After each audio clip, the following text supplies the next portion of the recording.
proceed.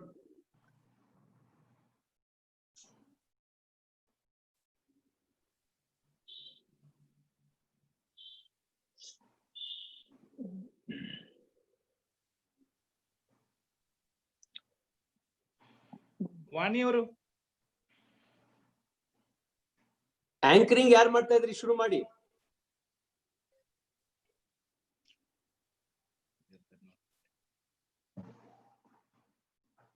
Chandrakanti ನಮಸ್ತೆ sir. Good morning sir. ಯಾರು start ಮಾಡಿದ್ದು? ಹೇಳಿದೆ ಸರ್, ಈಗ ಹೇಳಿದ್ದೀನಿ ಸರ್. ಶುರು ಆಯ್ತು ಸರ್, ಶುರು ಮಾಡ್ತಾ ಇದ್ದಾರೆ. Can I start? Yes, yes, Yes. Very good morning. Very good morning. Shall I start, sir? Okay, Please. please Yes. start. Very good morning, one and all present here. I, Vani KG, research scholar, University Law College, Bangalore University. Warmly welcomes one and all present here for the International Virtual Workshop on Environmental Sustainability and Human Resilience during COVID-19. We are happy to place here that this is the second international workshop conducting by University Law College and Department of Studies in Law, Bangalore University. And we are very happy to inform you for today's program that we have participants from different parts of the country and also from foreign countries like Kenya, Nepal, Bangladesh, UAE and USA. And once again, I welcome all of you to the program. Let's begin the program with the blessings of Almighty. Now I call upon Ms. Swati for the invocation. Thank you, ma'am. Am I audible? yes. Yeah, please. Yeah, shall I start, sir? Okay. Jaya Jaya He Bhagavati Sura Bharati Tab Charanam Pranamamaha. Jaya Jaya He Bhagavati Sura Bharati Tab Charanam Pranamamaha. Nada Brahmamayi Jaya Bhaveshwari Nada Brahmamayi Jaya Bhaveshwari Shriga Chamaha.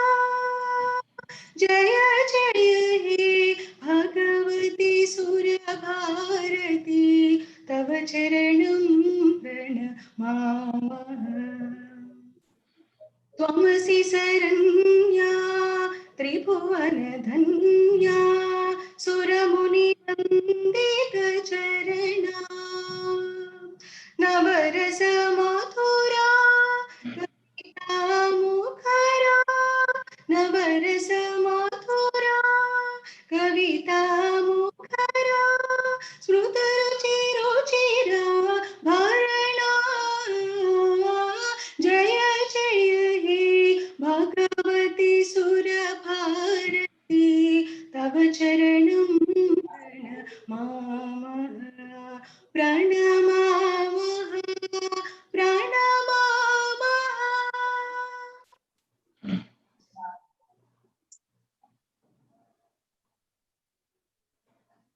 Thank you, Swati, for the invocation. I would like to mention a quote of primatologist Jane Goodall here that each one of us matters, has a role to play, and makes a difference. Each one of us must take responsibility for our lives and, above all, show respect and love for living things around us, especially each other. So now I request Professor Dr. Suresh V. Nadagaudar, Principal, University Law College and Department of Studies in Law, Bangalore University, to render welcome address. Over to you, sir. Thank you. Good morning, everyone. Respected guests guesting the program, Honorable Justice S.R. Bannurma, Honorable Vice Chancellor, Professor K.R. Venugopal, Sri Vijay Kumar Gogi, Principal Secretary, Forest, Environment and Ecology, and Chairman, Karnataka State Pollution Control Board, renowned environmentalist Sri Yellappa Reddy, former Vice Chancellor, Professor T.R. Subramanya, Sri Murthy Sudhakar, environmentalist, USA, respected resource persons, co-directors, coordinators of the program, principals of various law colleges who are gracing the occasion, my esteemed colleagues, participants across the globe, invitees, members of the press and electronic media. Ladies and gentlemen, I am happy to place before you that the University Law College, formerly known as Government Law College, was established in 1948. Presently, we are offering 5-year LLB honors program and 2-year LLM program with 4 specialization branches. The college has proud alumni, including the former Chief Justice of India, judges of the Supreme Court, Chief Justices, and judges of the High Courts, former chief ministers, many eminent law practitioners. The students of the law college are actively engaged in moot courts at national and international levels, legal aid and legal literacy programs, debates, etc. And the organization of workshops, seminars, conferences is a regular feature. We have been organizing series of workshops, special lectures, inviting eminent legal luminaries to engage ourselves in meaningful academic activities during this pandemic.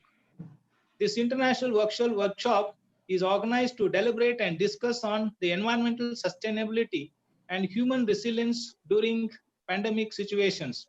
On this occasion, we are really fortunate to have with us Honorable Justice S.R. Bannurmat, who has been kind enough to accept our invitation to inaugurate the program and deliver keynote address.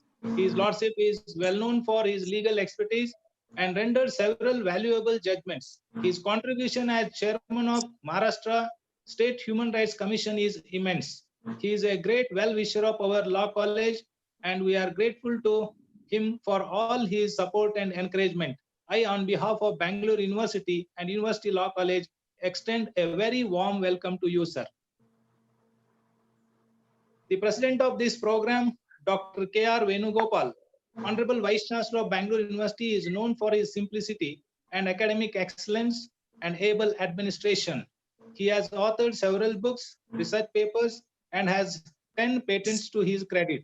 In fact, he is the driving force behind organization of several programs in our college and also in other departments of the university to keep the faculty and students active and enable them to engage in academic activities. I, on behalf of University Law College and all the organizers, extend you a very cordial welcome to this program, sir. ಎಲ್ಲರಿಗೂ ನಮಸ್ಕಾರ. Thank you, sir. Thank you. We are happy to have another distinguished guest, Sri Vijay Kumar Gogi, who will be joining us very shortly. He is an able administrator and known for his honesty and integrity.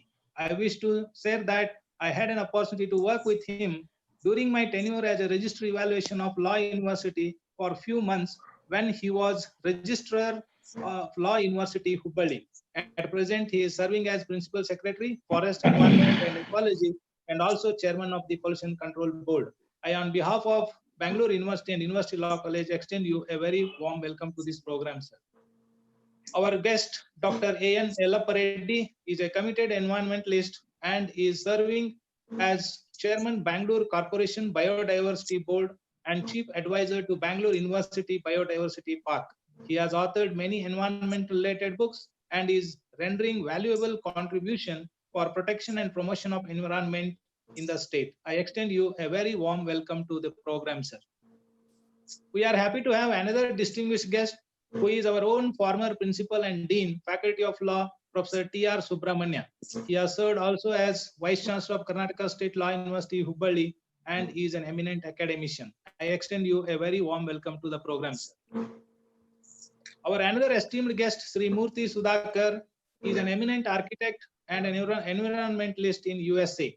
He has a lot of love for the mother country and is rendering human service to the rural India by establishing an NGO to bring out sustainable positive changes to the rural environment by working collaboratively with rural communities, public agencies, academic institutions, civil society, and individuals. I extend you a very warm welcome to this program, sir. I also welcome all resource persons who have kindly accepted our invitation. Co-directors of this program, Dr. V. Sudesh, former principal and chairman, Dr. N. Dashrath, present chairman and dean, coordinator of the program, Dr. Chandrakanti L, and all our esteemed colleagues and principals of all the law colleges who are present here, participants across the world, invitees, dear students, press and electronic media to the program. Thank you, one and all.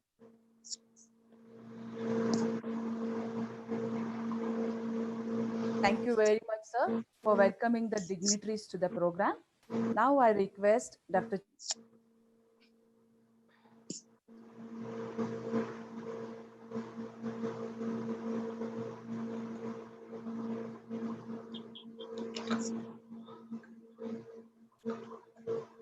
Okay, there may be some problem with Okay, sir. connection. I request Honorable Justice S.R. Banurmat sir to kindly inaugurate the program and give inaugural address.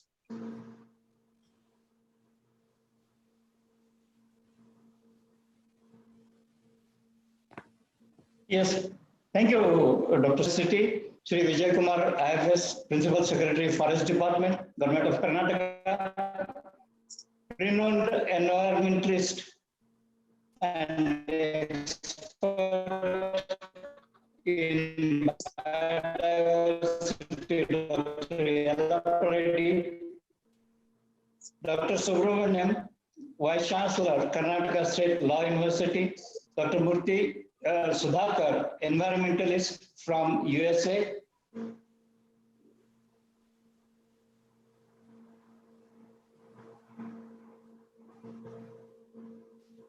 Sir, please unmute, sir. Sir, please unmute and speak, sir.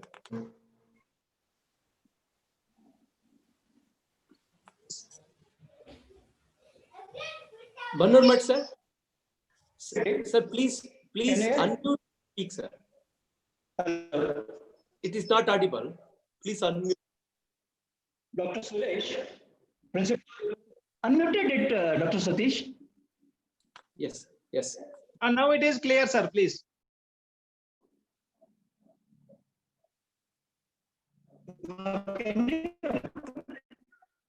Sir has to unmute, sir.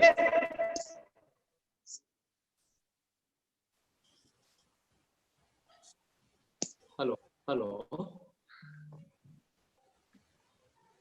Sir has to unmute, sir.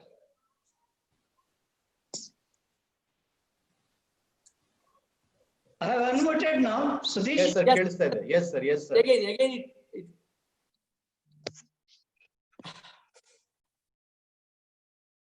Vinay, Ajit, please unmute. Yes, sir. It's a personalized option, sir. Sir should only unmute himself. Yeah. Justice. Sir, please unmute and speak, sir. Again, you need to. I think there is some technical issue there with sir. Yeah. Voice is ಸ್ವಲ್ಪ lag Can you hear me? Yes, sir. Yes, Yes, sir. Now, Yes, sir. Okay. now you can. Now you can hear me? Yeah. Please proceed, sir. Okay. Dr. Suresh, Principal, University Law College and Workshop Director, and all the faculties, Dr. Dr. Suresh, Dr. Satish, Dr. Chandrakanti, all the participants, ladies and gentlemen. At the outset, I thank the Vice Chancellor, Law College, Bangalore, and his team for giving me an opportunity of inaugurating this virtual workshop on environment sustainability and resilience during COVID-19. Friends, it is remarkably interesting topic chosen by the university, especially in the wake of continuing pre-existing and sustainability and resilience. We are currently in the middle of global health crisis that has caused immense disruption to our daily life and routine. As on 20th July, that is yesterday, more than 15 million confirmed 88 countries and blacks. Coming to India, more than 2 million people are confirmed and death toll is more than 28,000 and it is rising every day. This is an unprecedented, unexpected crisis. We are not sure what is the cure, what is the treatment, and even when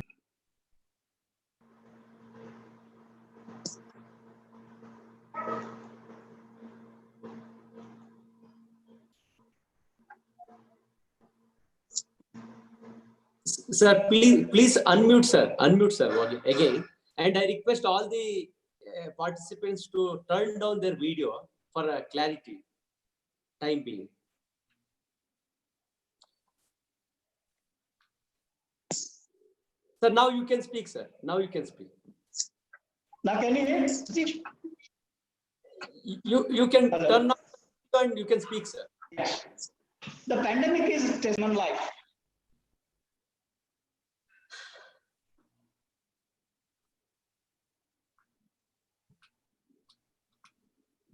Please unmute, sir. Unmute, sir.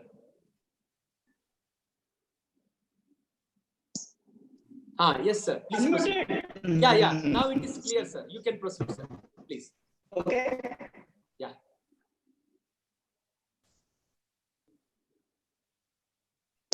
Okay.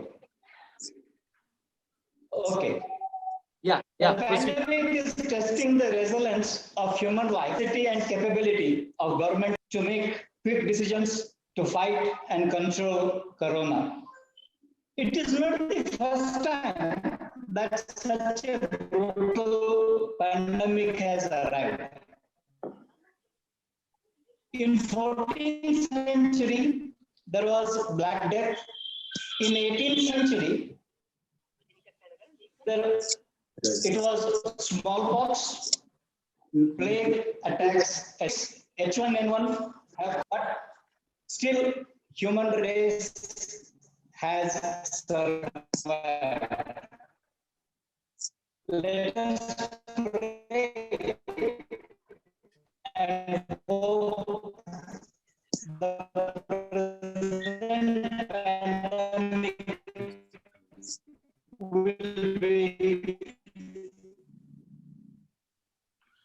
will also be under control at the earliest. The deadly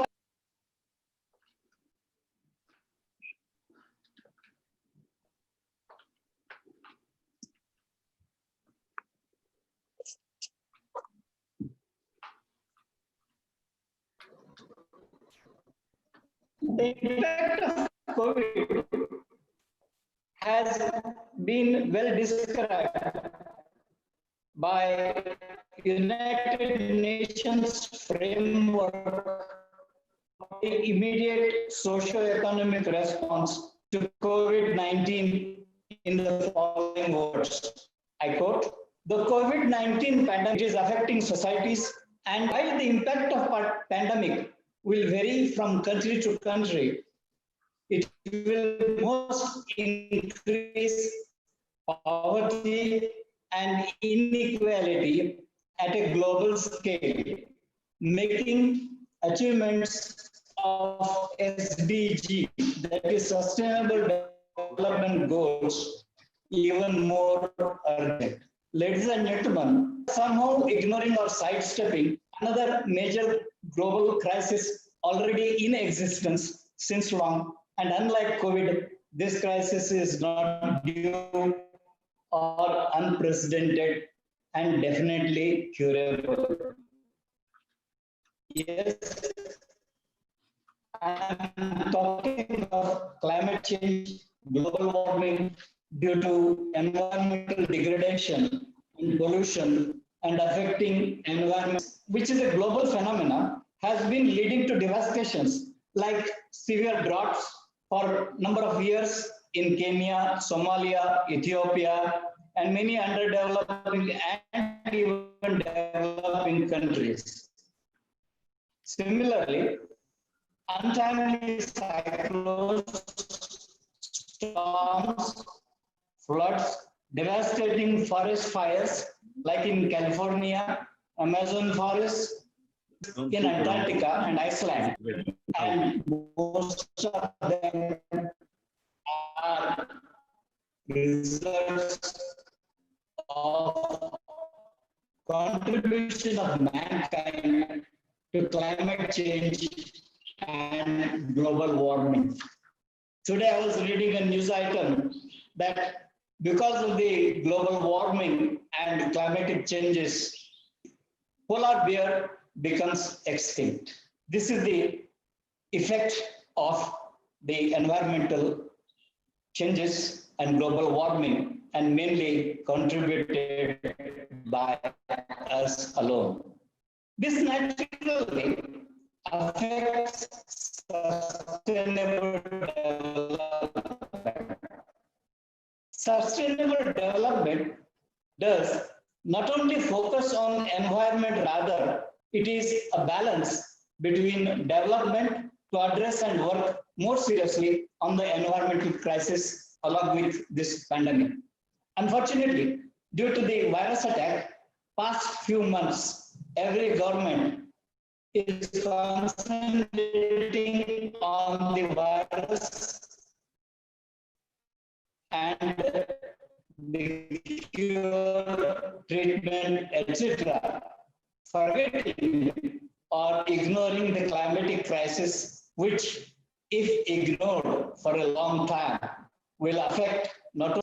Ladies and gentlemen,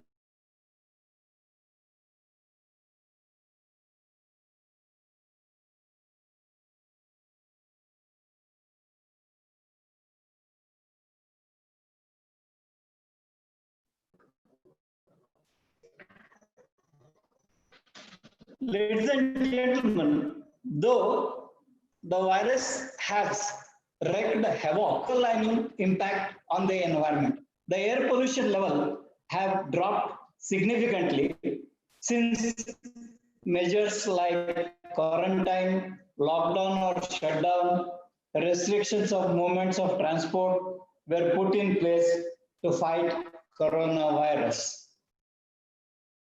During present virus crisis around the world, level of harmful pollutants like nitrogen and PM 2.5 they have come down significantly. It is interesting to note that recently the Belgian Institute for Space Aeronomy has conducted a research using satellite measurements of air quality over the epicenters of corona outbreak like China, Italy, Spain, France, Germany, that the nitrogen dioxide pollution has decreased by an average of 40% over China and 38% over Western Europe and US. Similarly, it is estimated that CO2 emission will be reduced by 1,600 to taking off 3 off the road for 1 year.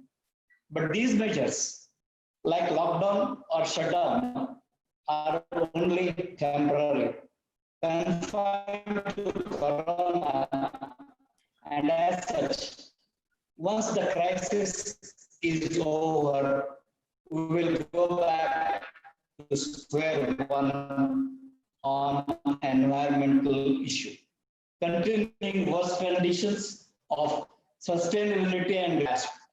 Ladies and gentlemen, coming to the sustainability and resilience. The word sustainability is defined as the ability to meet the need of present without compromising the ability of future generations to meet their own.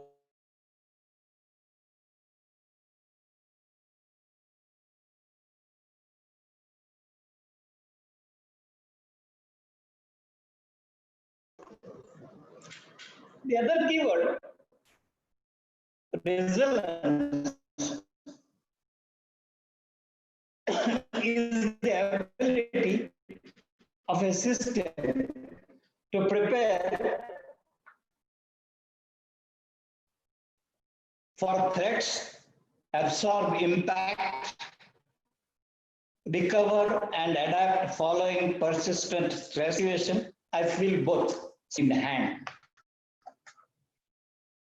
Insofar as environment is concerned, as I stated earlier, positive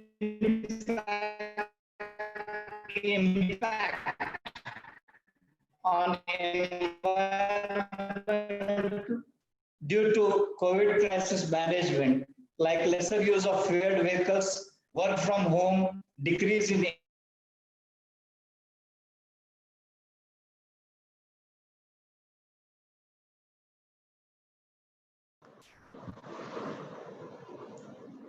insofar as environment is concerned, as I stated earlier, positive impact on environment due to COVID crisis management due to COVID crisis management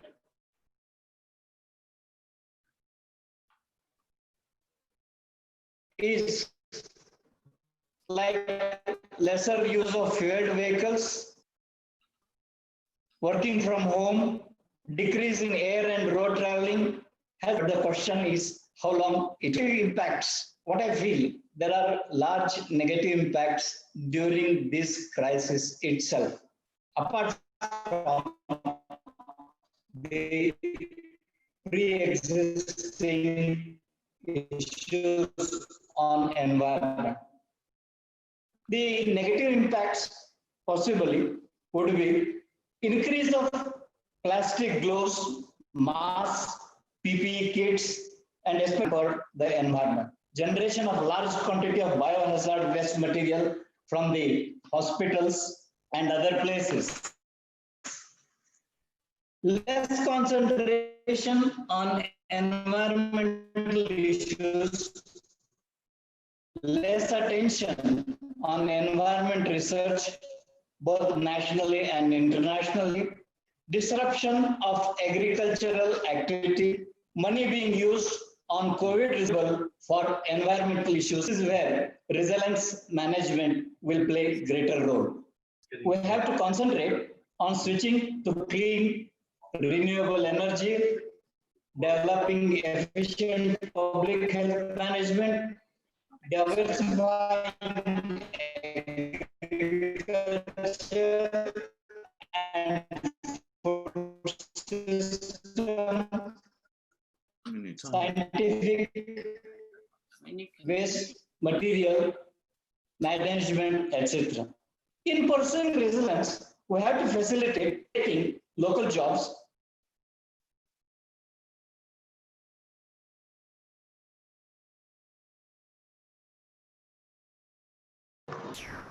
and improve health qualities, health and quality of life without compromising environmental protection. No doubt, basically, it is for the government to address climatic changes and issues of environmental protection. But we have to remember that if individuals collect resilient and compassionate society, they can effect change in their communities, nations, and the world. To conclude, I quote from Patricia Espumia, United Nations Climate Body Chief, about the future of good environment and efforts. I quote, opportunity for nations to the 21st century economy in ways that are clean, green, healthy, safe, and more resilient. Once again, thanking the organizers, I declare the workshop open and hope healthy discussions, suggestions will emerge in this workshop. Please take care of yourself and your family. सर्वे जनाः सुखिनो भवन्तु, सर्वे सन्तु निरामया, सर्वे भद्राणि पश्यन्तु. Thank you very much, sir, for your kind words.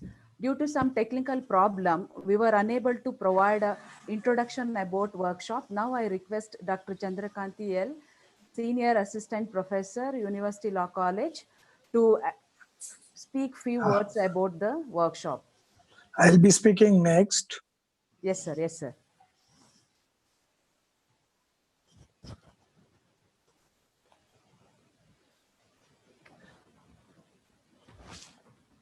Chandrakanti madam, please unmute and speak. And Speak. Good morning, everyone. I thank our respected principal for giving an opportunity to coordinate the program, and all my colleagues and my students for their support and my colleagues' guidance. Earlier, in common parlance, sustainability and resilience both were used as synonymous. Later, challenges and difficulties in development are proved they are not synonymous, but they are two facets of the same coin. Current pandemic situation gives still more clarity on these two terminologies.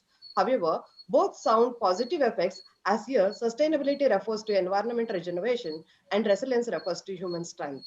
Sustainability refers to development which meets our present needs without compromising the ability of future generation to meet theirs. The concept of sustainable, we all know that first introduced in 1987, and it is also called as Brundtland Report. Sustainability still remain as global initiative under the United Nations 17 Sustainable Development Goals. Hence, in 2017, many experts at Stockholm Resilience Center to achieve sustainability introduced a resilience approach and defined resilience as capacity of a system, be it an individual, a forest, a city, or an economy, to deal with the change and continue to develop. It is about how human and nature can use shocks, disturbances like a financial crisis or climate change to spur renewal and innovative thinking. Further, they said, in order to be successful, sustainability and resilience need to work hand in hand. Indeed, many resilient solutions are raising in developing countries, which are unfortunately the most used to dealing with the drastic changes and shortages. These are the same countries which sustainable projects seek to involve and place at the center of their targeted approaches. Resilience approach enhances a system adaptive capacity and offers a pathway for maintaining system functioning. As a result, citizens and politicians are more comfortable with adaptation as it appears less radical than the transformation, which involves uncertain outcomes and associated cost of system restructuring. We can remember here that the UN Secretary General had on 19th March 2020 called upon an international community to come together the time of crisis steer towards recovery towards a more sustainable and inclusive path. He had stressed on coordinated policies, keeping in mind the unsustainable inequalities and reversing hard-won development gains and poverty reduction. To protect the lasting positive effects brought by the outbreak of the virus and how effectively can us as a species be saved is the crux of their discussion. Tackling the health emergency, focusing on the social impact and economic response and recovery and the responsibility to better recover is the logic of the decade of action to deliver sustainable development goals, which need solidarity, hope, political will to see the crisis through together. Thank you all.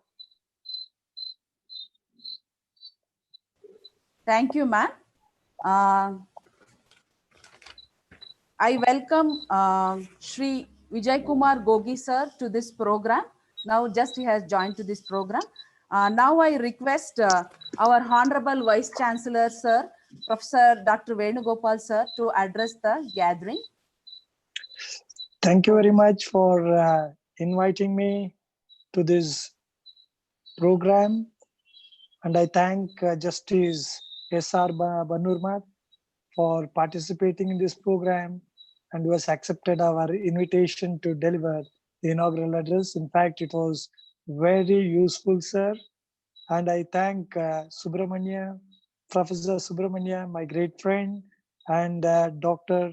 Yellapareddy and Murthy Sudhakar, Vijay Kumar Gogi for participating and very useful participating in this program and making it very useful for our participants who have now uh, involved in large number, about 100 and 290 people have joined this program. I'm very happy that 300 people and many people are there in the Facebook and as well as on YouTube. Thank you very much. Sir, I am not an expert. I am a computer science engineer, but still have something to say. What are the problems of this environmental uh, issues which are plaguing the world now?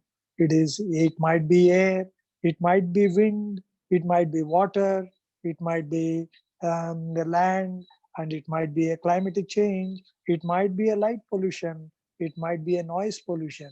So in this environment of COVID pandemic, where temples, masjid are closed, where TV is really scary to see, and where marriages where 50 people are only allowed, and where even we cannot bury the dead, and where only 20 people are allowed, where the flight, may train, buses, malls, theaters are almost not functioning. We are now in a virtual room where we have brought expertise all over the world, and we have been able to conduct such type of programs. Social distancing is the new closeness. Social distance is the vaccine till we get a vaccine for protecting our population. And virtual has become real. Virtual reality is real. Under these conditions we are now having this type of seminars and international webinars, and I thank all the staff of the University Law College for conducting such useful and meaningful programs. Now, why is this environmental issue which has taken alarming proportions? It is because of our human overpopulation. There is a land biocapacity problem.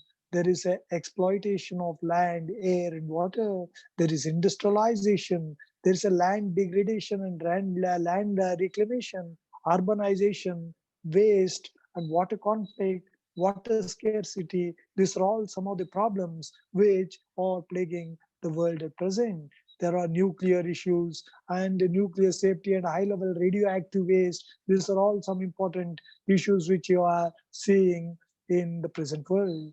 The land issues, especially, it is a built environment and desertification, habitat fragmentation, and urban land usage and land reforms. These are all some of the issues which we see in the the use of land.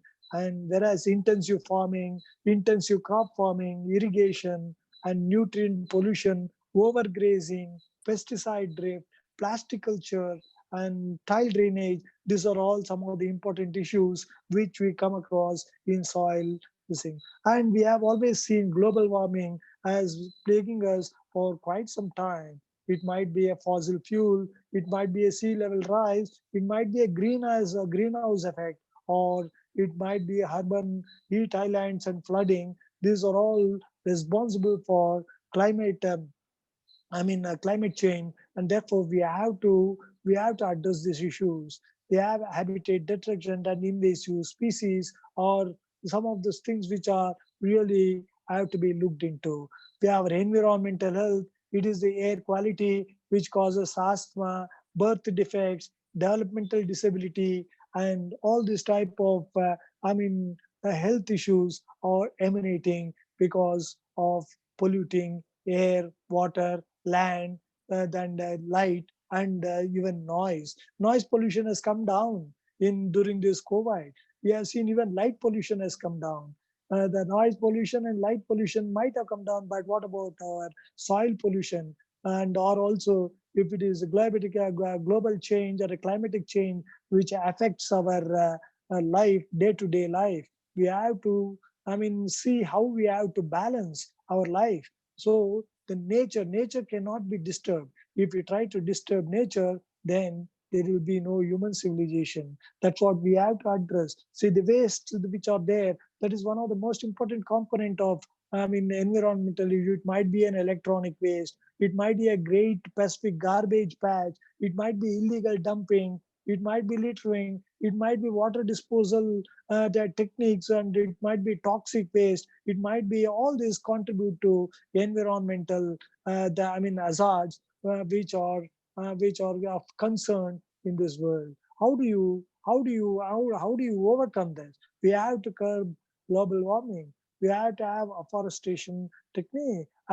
Programs. We have to create clean energy future. We have to revive the world's oceans. We have to protect the endangered wildlife. We have to ensure safe and sufficient water.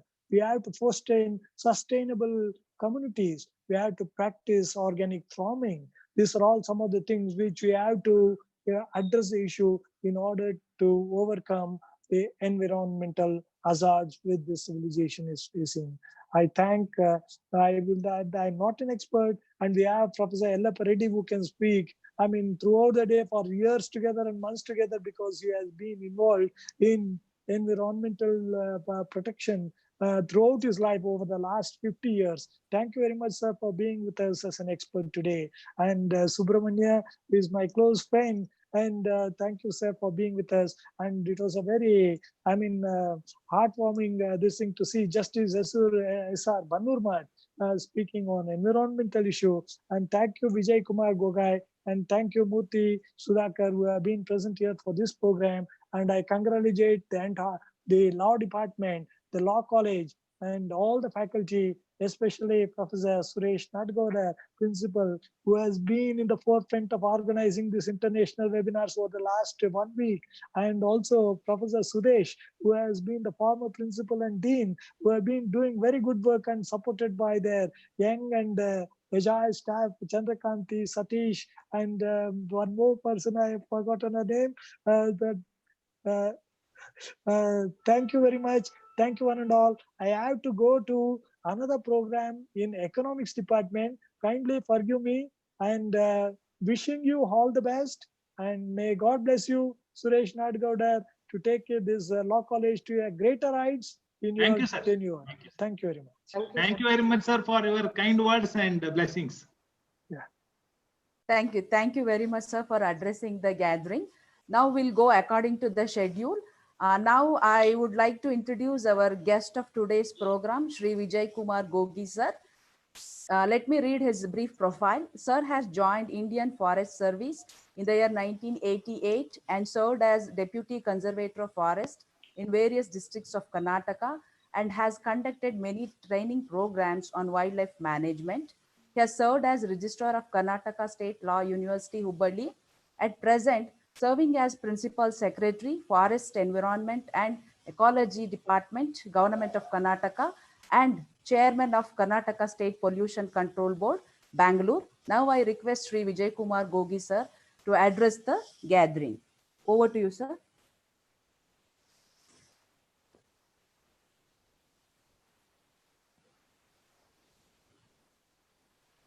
Gogi, sir.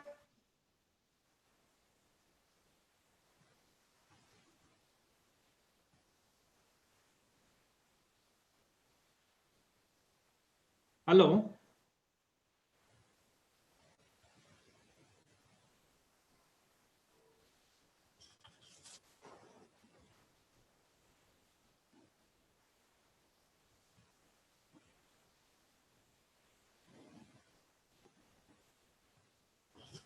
Sir, unmute and speak, sir. No. Vinay has to give a permission for that.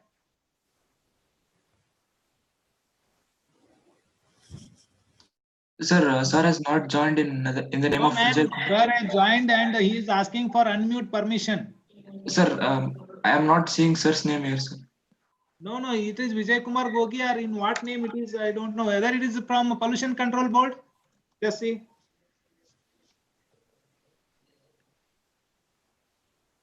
Hello, Vinay. Vinay? No, sir. Yes, sir. Now permit all to join. We will see. 1 second, sir. Okay, sir. Yes, sir. I have given the option to unmute themselves. Sir ಈಗ ನೀವು ಯಾವ ಇದರಲ್ಲಿಂದ join ಆಗಿರಿ? ನಿಮ್ಮ ಹೆಸರಿಂದ ಬಂದಿಲ್ವಾ ಅದು? ಈಗ unmute ಆಗಿದೆ. ಅನ್ಮ್ಯೂಟ್ ಆಗಿದೆ ಮಾತಾಡ್ತೀನಿ.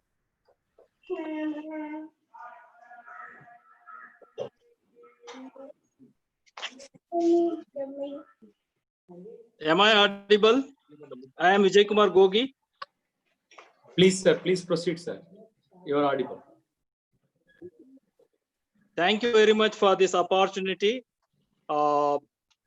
Justice Banurmat, Honorable Justice Banurmat, Honorable Vice Chancellor K.R. Venugopal, Dr. A.N. Yellappa Reddy, Dr.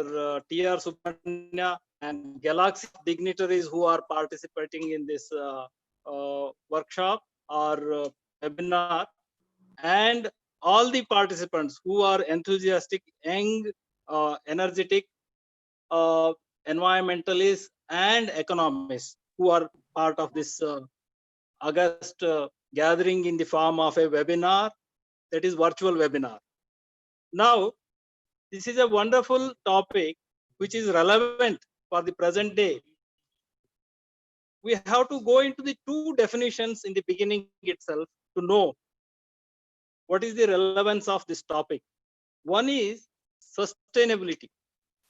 Sustainable use of any article or resource is like, no, when you use the resource and leave the resource in a manner which can be used by others in the same fashion as it was in its original form. That is the sustainable use of anything. This is a common definition I am giving. It is my own definition. If you use a material, if it is fit to be used by others, then you have used it sustainably. And then coming to resilience, in times of such crisis, if people are talking about resilience, what is resilience? Resilience is the capacity to regain normalcy with least damage to life and livelihood. Again, I will repeat, resilience is the capacity to regain normalcy with least damage to life and livelihood. So, in these two backgrounds, we have to see whether the environmental sustainability which we are talking, whether it is sustainable or not, and whether the present situation human beings have behaved resiliently to tackle or overcome the difficulty or come back to normalcy with least damage to life and livelihood. So now again I will go back to the sustainable use definition. Ecologically sustainable. What is ecologically sustainable is a very primitive life, like no Amazonian tribals, how they live in their life in their forests. Like after use of all the resources, the resources are available for rest of the world. That means the ecological services should be left intact for the benefit of entire globe. Then only a activity is ecologically sustainable. For example, all other life forms in forest area, they use water as a resource, but after use by all life forms, right from a insect to tiger, all the animals, they have used that water, they have drank that water, they have taken. Hello. Video ಬರ್ತಿಲ್ವಾ? Okay. ಈಗ Yes, sir.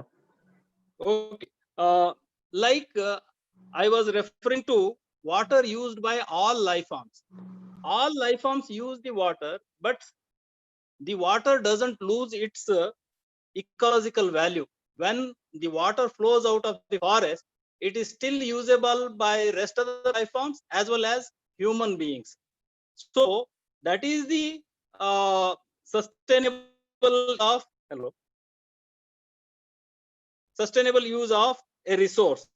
Like now, we have deviated from such sustainable or ecologically sustainable use of resources.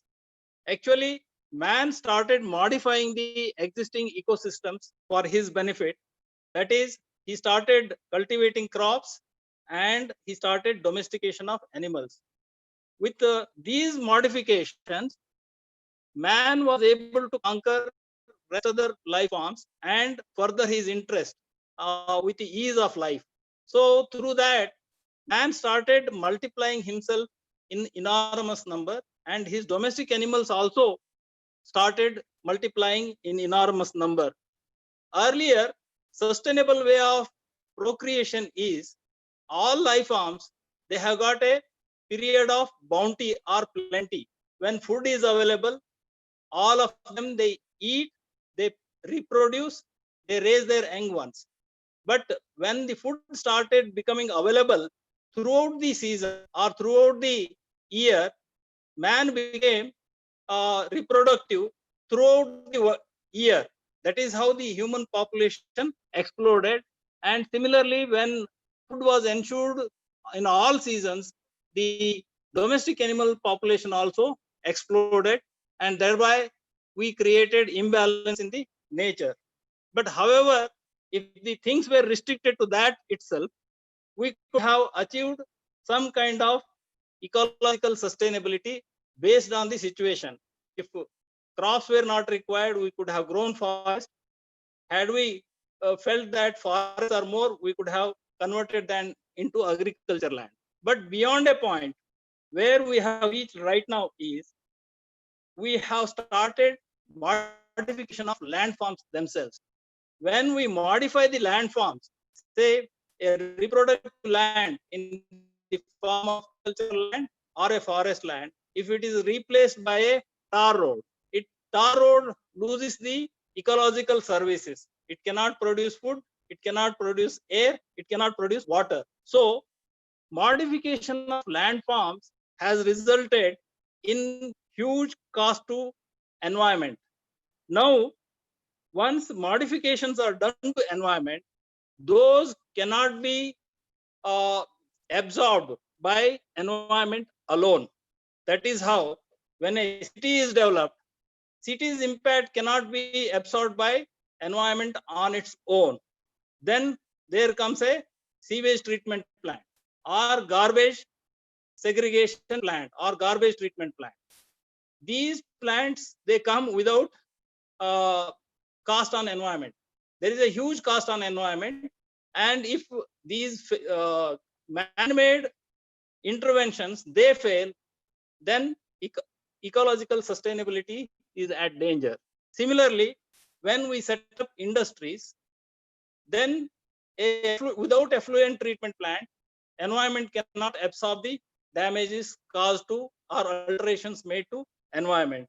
Similarly, if a industry is set up, then if air pollution is there, unless there is a stack which absorbs the air pollution, the environment cannot sustain that kind of a impact by industry.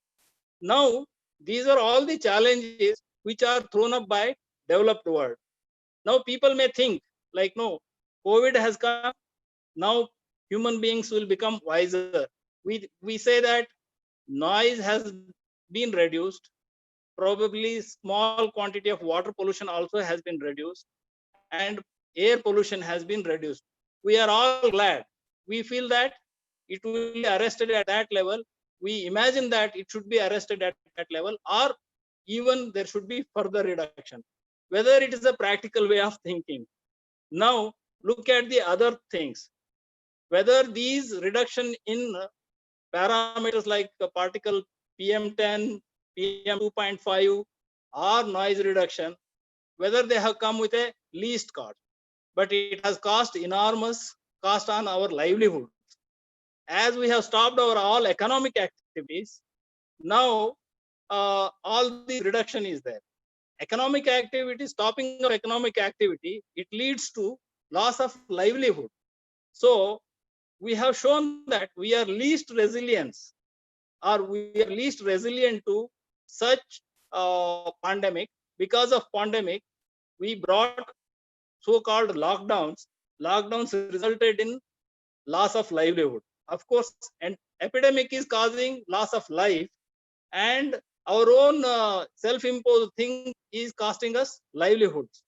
Now, where to progress? Whether it will lead to a better situation, whether human beings will become wiser, I have got my own doubt.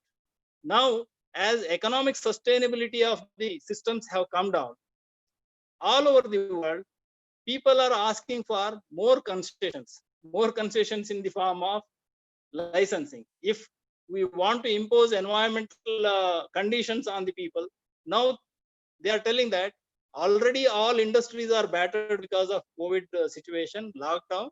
Everything is economically unsustainable.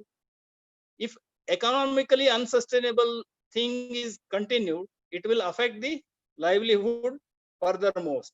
So now people are telling, if you want to restore livelihoods, you will have to bring back economic sustainability of the things.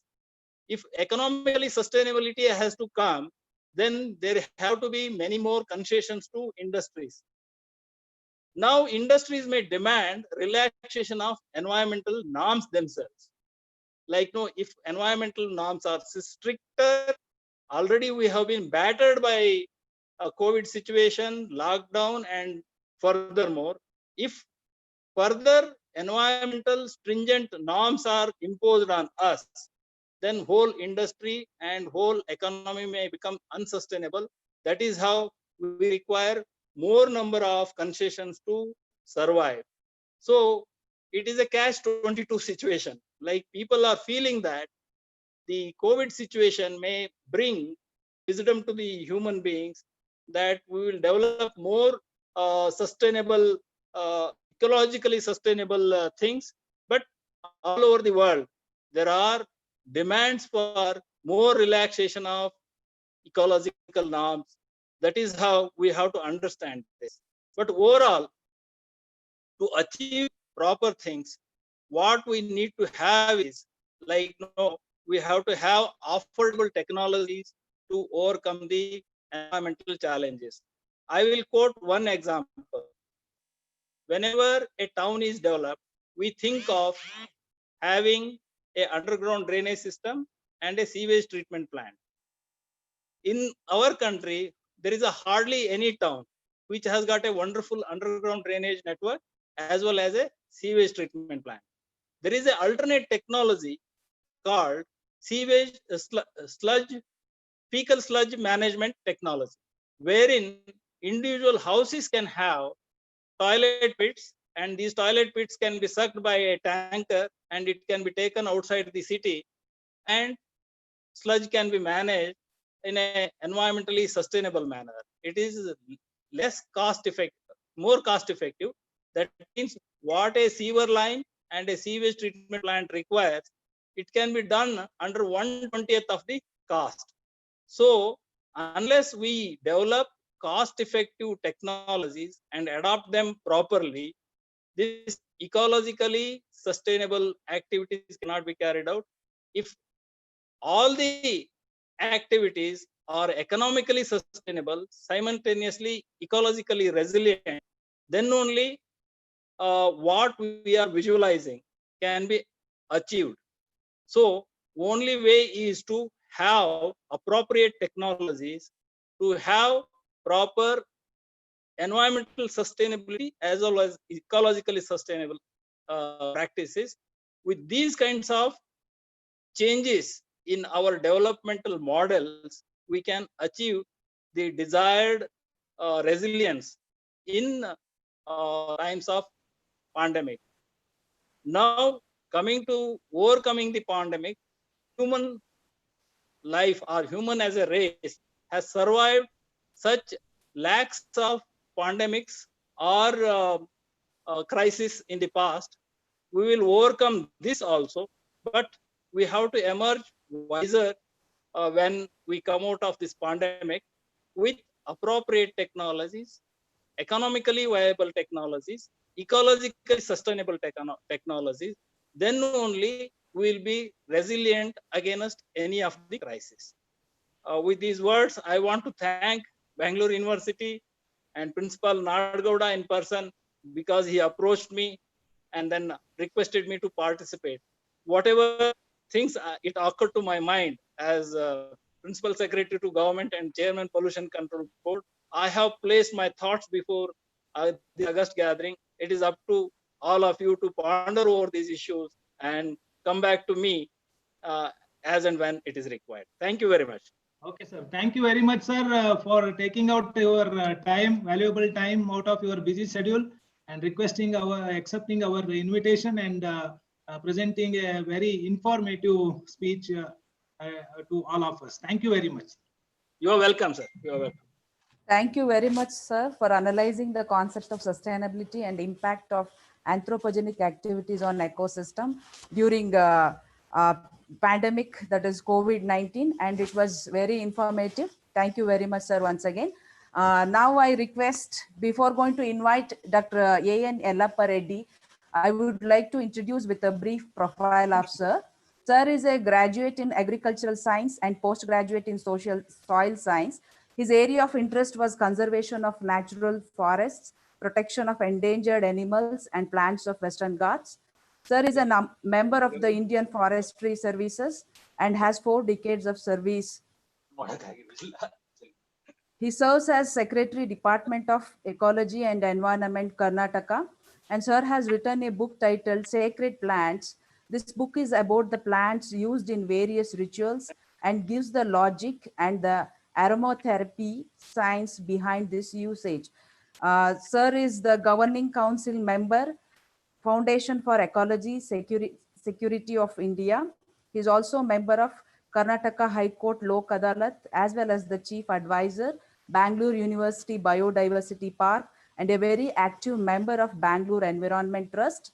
So under this unique project, Biodiversity Park in Jnana Bharati campus, sir has initiated soil conservation and rainwater conservation of campus and planted 3 lakh indigenous medicinal and aromatic plants. Now I request Dr. Yellappa Reddy sir to address the gathering.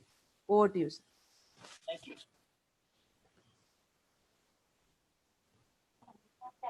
Hello. Yes, Can you hear me? Hello. Yeah, it's audible, sir. Please. Audible. Yeah. Thank you very much. So far, 3 speakers given their views, but I have chosen a different route of understanding the Mother Nature. So far, we as human beings have failed to understand the wisdom of Mother Earth. The outcome is COVID-19. We as human beings have forgotten the hidden wisdom of the Mother Earth and neglected. The result is we are facing today. I would quote 2 live examples during my service time. In the year 1993, Government of India launched a project called Eco Club Project. So when, as a secretary, I launched this program very seriously in Karnataka state. I invited school children to participate in a drawing program and also in essay writing program in both in English and Kannada. About thousands of children participated in this program. Out of that, one 13-year-old girl has drawn a picture of an uprooted tree. Tree was uprooted, and she has given a definition, the lung of the Mother Earth. So the uprooted tree and its canopy down below depicted the root system. It is performing invisible and visible functions, and it is the lung of a Mother Earth. So it conveyed abundant meaning. How many trees we have planted, how many trees we destroyed. So the lungs of the Mother Earth have been plucked out, and erosion has taken place, oxygen, carbon dioxide, climate change. So for all the three speakers have highlighted that. So a simple 13-year-old girl was able to understand the invisible function of the root system in a tree and explain we are plucking out the lungs of the Mother Earth. The second example, which I recently experienced in a school, the principal requested me to highlight the urban trees and their health condition. I spoke about nearly about 25-30 minutes because I'm quite familiar about Bengaluru trees. As a committee chairman, I was able to see the health of the trees, arboreal trees. And we as a committee went round all Bangalore and seen the type of injuries the trees suffered in the urban ecosystem. The KB gentleman goes there and lops the branches. Underground cable gentleman goes there and cuts all the root system.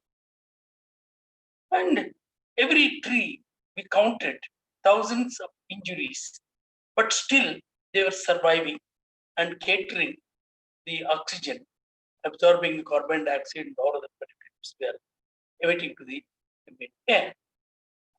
After my presentation, I requested the children, suppose if there is a next life, how many of you want to become trees? Because I explained the virtues and the services offered by the trees. So I explained how they, without any discrimination, they provide shelter to everybody. They accommodate bees, beetles, birds, everyone to take shelter, to supply their oxygen, to supply their food, supply nectar, supply so many things. I was really surprised. From the group, some girls and everybody raised their hand. More than 95% of the children want to become trees in their next generation,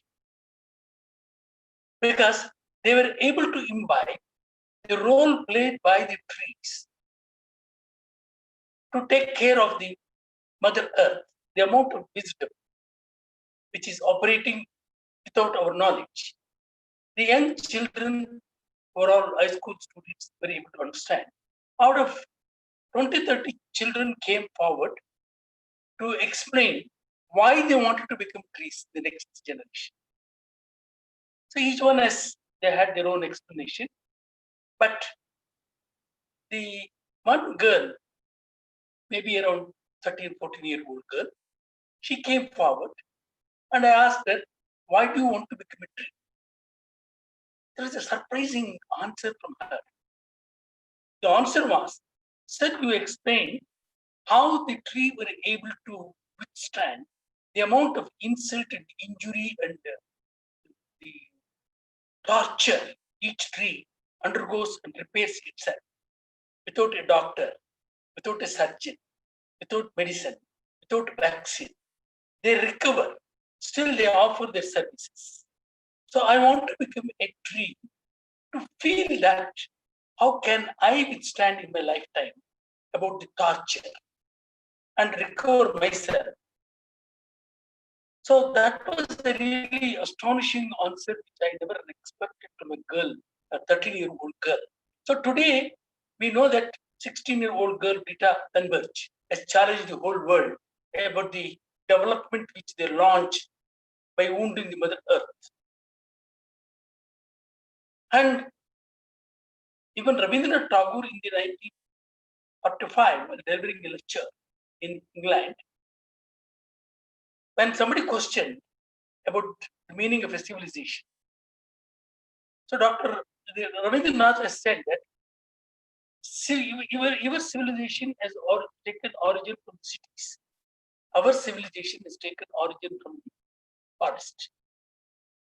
how deep and how wide you want to injure or cause injury to the Mother Earth? That was a question. But I will go to the second issue about how the Christopher Columbus and Francis Bacon, who launched the economic growth in the world. And I will quote what Francis Bacon, who is a very well-known economist. Human knowledge and human power meet in one, for where the cause is not known, the effect cannot be produced. Nature to be commanded must be obeyed. That means his philosophy, nature should be commanded and nature should obey us to meet human needs, human greed, human lust. Then what is needed today to mitigate COVID-19 pandemic? It's very simple, but still we are not prepared to understand that, or we are not prepared to accept our defeat. So what to experience is suffering of Mother Earth and pain was explained by school girls from 1,000 wounds of the Bangalore trees. These two girls were the Greta Thunberg of yesteryears, and even now we fail to recognize their understanding of the system of the Mother Earth. School children. I'm not talking about the Nobel laureates. I'm not talking about the biggest scientists. I'm talking about the school children who have experienced that pain and explained to us. But the mitigation, what is needed today is the union and mutual embodiment with one manifesto. That is by building one manifesto, single manifesto, by building a relationship of union of humans and nature. That relationship is the most important thing, which you have totally forgot. We never developed a relationship with the nature, Mother Nature.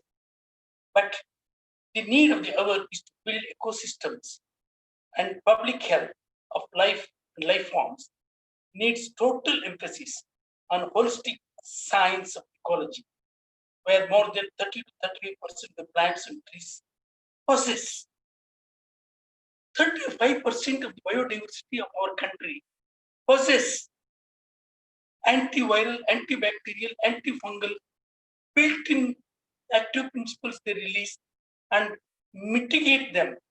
They don't allow them to grow and take this with this type of a problem. But we completely devastated the trees even today. 500-year-old, 300-year-old, 100-year-old trees have been demolished. In Bangalore, recent government decision is to cut about thousands of trees. Even in the Western Ghats, government has taken a decision to cut about 3 lakh trees in the Uttar Kannada district where I served. It is something which is really shocking. Shocking because knowing fully well, we are even today butchering the lungs of the Mother Earth. Now I will take a few more minutes to explain about what we have done in the Jnanabharati campus. Because I am associated with Jnanabharati campus for the last 3 decades. So I will take about 3 to 4 minutes to explain, because the time given by Nadagoda is only about 10 minutes. But I will try to explain. But I am associated with Bangalore University and since 1990. That is 30 years of my sojourn. Started by establishing Dhanvantri Vana, Panchavati Vana, Panchavalkalas, Charkavana, and many others are well-defined concepts. The concepts are well designed and rejuvenated the sandalwood ecosystem of the Jnanabharati campus. Today, in Jnanabharati campus, there are lakhs of sandalwood trees without human efforts. Who is doing that work? Coil is doing that work. Coil swallows the sandalwood tree, treats it, and lands it in an appropriate place, and they have become trees. Every day, about nearly 10, 20, 30 sandalwood trees is being smuggled. Today, the value of the sandalwood is more than 90 lakhs per ton. We are unable to prevent that, but there are lakhs of trees which came by themselves, by simple protection. So Gnanavarti campus, rock and soil. Rock and soil is the ancient old rock and the soil. World's ancient rock, world's ancient soil, it is found only in the Gnanavarti campus of 1,400 acres. So here, what we have done for the last 6 years, we have invited the special children to address their mental disorders. Our experience of ecotherapy for the special children has really, the psychology department of the Bangalore University students, Ayurvedic students were involved in this program, and they studied the children, about more than 150 children, and they interacted with the children. They documented that mental disorders of the children who are suffering from all kinds of mental disorders have been improved in leaps and bounds. So, for your kind information, one of the person who have been trying there has become a teacher, and he comes with a tie and a shirt to teach the special children. Within 6 years, we were able to bring in his ability to convey his own experience as a special children to the special children. So that Charakavara today is about nearly about 15, 20-year-old, attained maturity. It is taking care of, it can take care of more than quite a number of mental disorders. Then I will take another 1 or 2 minutes about this Dr. Subin, a research scholar of National Law School. He has written his PhD thesis. I had an occasion to go through the PhD thesis. He has taken about 7 years to write that thesis. It is an amazing thesis. He has surveyed global laws and and analyzed in his PhD thesis. It is worth publishing as a book, and every law teacher should read that book and understand the way the customary laws are existing and taking care of the nature by customary law, not written law. So that book is available. You can request the National Law School of India University, Professor M.K. Ramesh and Sairam Bhatt to publish that book. That book is certainly going to give you a different, altogether a different look on how a legal luminaries should think. So natural system and divine. I had an occasion to serve in Western Ghats of Karnataka state, where Adi Shankara in Korchadri, there is a Shankara Pita. So he travels from Korchadri to Tungabhadra belt and composed Saundarya Lahari. That is, Saundarya Lahari is a composition of explaining the beauty of the Mother Nature and explained beautifully in Saundarya Lahari. And that is today how much of Korchadri, how much of Sayadri hills have been de-skinned, demolished, blasted, and today we are facing the music of floods and all kinds of other things. Now I will take another 1 or 2 minutes about how the power politics and development hitherto, my learned friend, Mr. Gogi, as a chairman of the Policy Neutral Board and a principal secretary, he explained about the need and, of the development. True development is required, but at what cost? How much of development fruits would we are enjoying today? So it is hardly surprising that the vast majority look upon politics, a game involving only the predatory classes of the profit mongers, where their single concern is convenience of taming the government and to meet their ends, which is supposed to wreak havoc at the global level and also at the local level.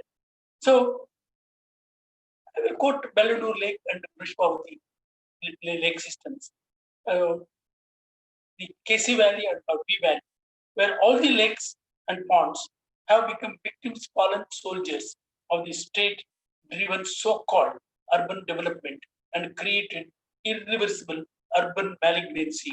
And we are facing the froth, fire, fog, everything. And we are unable to solve any problems, as he himself conveys that the underground system or treatment plants, about 70% of the untreated sewage water is being let into the lakes. And that is causing a havoc. I don't want to well into the details of that, because Bangalore Environment Trust has undertaken several studies of these two valleys and clearly given a picture of how the catchment area of the industrialization, catchment area of the development is discarding, discharging all kinds of effluents without any concern to anybody. So we have listed out all the industries who are the biggest polluters and brought to the notice of the government, and they were able to understand and appreciate when presented to the Additional Chief Secretary about the type of activities going on. We also launched, filed a petition to the Lok Ayuktha and also for the court. So these are the things which is really causing very concern for the soft targets. Is our generation is going to do a lot of damage. Our generation includes judiciary, executive, legislature, experts, knowledgeable people, Nobel laureates, everybody. Everybody has done enough damage, and sort of the conspiracy of silence has given upper hand to the multinational companies or any other companies or corporate bodies to increase their profit level at social cost, at public cost. So mitigation and adaptation for stress. One of the simplest technique of stress reduction is to embrace the beauty of green and waterscape of Gnana Bharati campus, which we structured within 2 decades. What we have done in the Gnana Bharati campus, right in front of the Law University, we have created a beautiful garden under the title of Vibgayar. That is Vibgayar colors. The garden we created have been destroyed without taking care of the garden which I created to make people to understand how the colors, beauties, nectar, and reproductive system operates in nature. That is called the Vibgayar garden, to make people understand. But I will conclude by quoting 2 personalities. One is Rachel Carrison, an American biologist, says, those who dwell among the beauties and mysteries of the earth are never alone or weary of life. And Subin's thesis is amazing. And also T.S. Eliot, philosopher and a poet, also clearly explains how we should live in this planet. What is our norms? So thank you very much, Nadagoder and the entire National Law College and various other groups for having given me this opportunity. Thank you. Thank you very much, sir, for accepting our invitation and gracing the occasion and delivering a very informative speech for all of us. And I request you to kindly continue your support for all our future endeavors. Thank you very much, sir. Yes, sir. So now, dear participants, there is a small change in the program. As Professor Subramanya sir was to speak as per the schedule, and now I request Sri Murthy Sudhakar, as it is already 1 a.m. in the morning in USA. I request Sri Murthy Sudhakar to kindly speak for a few minutes. Then afterwards, I request Professor Subramanya sir to deliver a speech. Murthy Sudhakar sir. Can you hear me? Yeah, please. Okay. What's the time now there, sir? Oh, in my course, it is only 11, but thank you for considering this anyway. Okay, right. Thank you. Thank you. First, my greetings and respects to the chief guests and all the other guests who have talked before me and who will follow. And good morning to all those who are participating in this workshop. In the last 6 months, COVID-19 has touched all of us. In addition to the illness and the death it has created, lockdowns have left millions of people, particularly the poor in most countries, very vulnerable, without a safety net and difficult means to survive. Many more are, of course, at risk, particularly women and children, of malnutrition and undernourishment. But having said that, all the countries are ready to restart their economic recovery. Normalcy must return and business as usual become the moment. This will most certainly put the environment under assault again, and maybe even more vigorously than before. So the resilience we need immediately is, of course, to get out of the clutches of this virus. But COVID-19 has strangely, I feel, has presented us with an opportunity to reflect on our behavior of the past and evaluate our behavior for the future. This is the need of the hour. And candidly, the environmental issues are much larger than this pandemic. I am not a lawyer. However, I shall use the word law a few times in this discourse. To understand this challenge, we must come to terms with the laws of environment and nature first, which are governed by physics, chemistry, and biology, and require only common sense to understand. Laws of physics say matter is finite, our resources are limited. Energy comes only from the sun, and it flows in the form of light and heat. And that's the only renewable form available to us. Non-renewable energy sources, or all resources, are finite. Therefore, unlimited growth from finite resources is not possible. The laws of chemistry state chemicals needed for life, oxygen, carbon, nitrogen, phosphorus, and so forth, occur in nature in cycles. Nature, through biodegradation, cycles everything produced and consumed. There is no waste in nature. The laws of biology are also clear. Life is defined as energy flow. It goes through the body when we take in food, and that's metabolism. It's a biochemical activity which sustains all life. The primary source of this is the sun.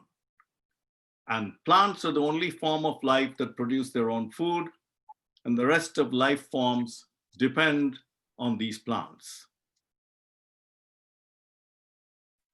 Has plants at the bottom and the carnivores at the top, and this pyramid or food web is what sustains biodiversity and the interdependent forms of life. Any disturbance to this order also disturbs the equilibrium of life on this planet. So let's look at our historical behavior as a species, beginning with agriculture, then the Industrial Revolution, and the current consumerism economics. We have continued to disobey and violate these fundamental laws we have just outlined. It is important to take a look very briefly at the serious issues that were existing prior to the pandemic and is likely to continue after. The most common of which is climate change, otherwise known as global warming. The evidence is all around us. Arctic ice is diminishing. Glaciers in the Himalayas are melting, and they feed the Sindhu, Ganga, and the Brahmaputra, melting ice at an alarming rate. Large shelves of ice are detaching themselves from the Antarctica. The Larsen ice shelf, which floated away from the continent in 2017, is the size of our state of Goa. Number two, the same carbon dioxide that we release, about a third of that mixes with the waters of our oceans and forms carbonic acid, which upsets the pH level of the oceanic water, affecting much of marine life. The best example of this is the Great Barrier Reef, which is considered the largest living thing known to us, is officially dead or bleached. Number three, biogeochemical flow. Nitrogen and phosphorus runoffs from chemical fertilizers used in monoculture agriculture and fecal waste from industrial meat production seep into the fresh water and eventually reach the ocean, where they form dead zones where no marine life. Baltic Sea and virtually every delta, every major river have dead zones. Abuse of land and soil. We have cut forests, we have paved surfaces, we have reduced the habitat of other species and even degraded the very soil on whose health our own survival depends. We also abuse water. It's a limited resource, and fresh water is even less so. Our methods of growing food, industrial production, meat production, urbanization have all resulted in us having to mine water and pollute it. Then there's chemical pollution. This is all around us. From the time you wake up and use a toothpaste till the pillow that you hit when you sleep, you're touching chemicals. And worse yet, we release them into water, land, and air. Solid waste pollution is self-evident, particularly in India. Both biodegradable and non-biodegradable solid waste are choking water flow and overfilling landfills and are seen everywhere. Finally, this is number 8. And this is the most alarming, which is biodiversity loss. Our domination as a species has meant we have not only taken undue share of the food web, but have domesticated for our purposes, mammals, birds, reptiles, insects, worms, and of course, plants. We have selectively decided who will live and who will not, and at expense and extinction of other species. All these are in violation of the laws of nature and the environment. I am talking to a gathering of legal minds, and the legal profession is entrusted, in my opinion, with 4 primary functions: writing of laws, prosecution, defense, and judgment. So I place this in front of you, people who are either in law, entering law, or considering law. When you write laws, do so in favor of the environment. Review every environmental law, local or international. Be vigilant and lobby for Mother Nature in all legislative processes. When you prosecute, do so all those who violate the fundamental laws of the environment. No one is to be spared. When you defend Mother Earth and those who have no representation. And finally, when you judge, rule in favor of Mother Nature. Men and women of science can identify the causes and effects. It's up to you, trained in legal ways, steer policy, practices, and enforcement in the right direction. This is the resilience we need at this hour. This is our collective mission of all of us. Let me end with this. Mother Nature is the nurturer of life, but we cannot plea bargain with her for much longer. I think she has reached her limits. Thank you very much. Okay, thank you very much, sir, for sparing your valuable time and presenting a very informative address. And in fact, we are sorry that we have disturbed you at this late hours. No And, disturbance at all. Yeah, No disturbance thank you at very all. much. Hope to have you on some other occasion too. It'll Thank you. be my pleasure, and thank you for giving me this opportunity. Thank you very much. So now, dear participants, without wasting much time, I would like to request Professor Subramania sir to address us. As Professor Subramania sir is a eminent academician known to every one of us, and no need of any more introduction. I request Subramania sir to kindly address us. Thank you, sir.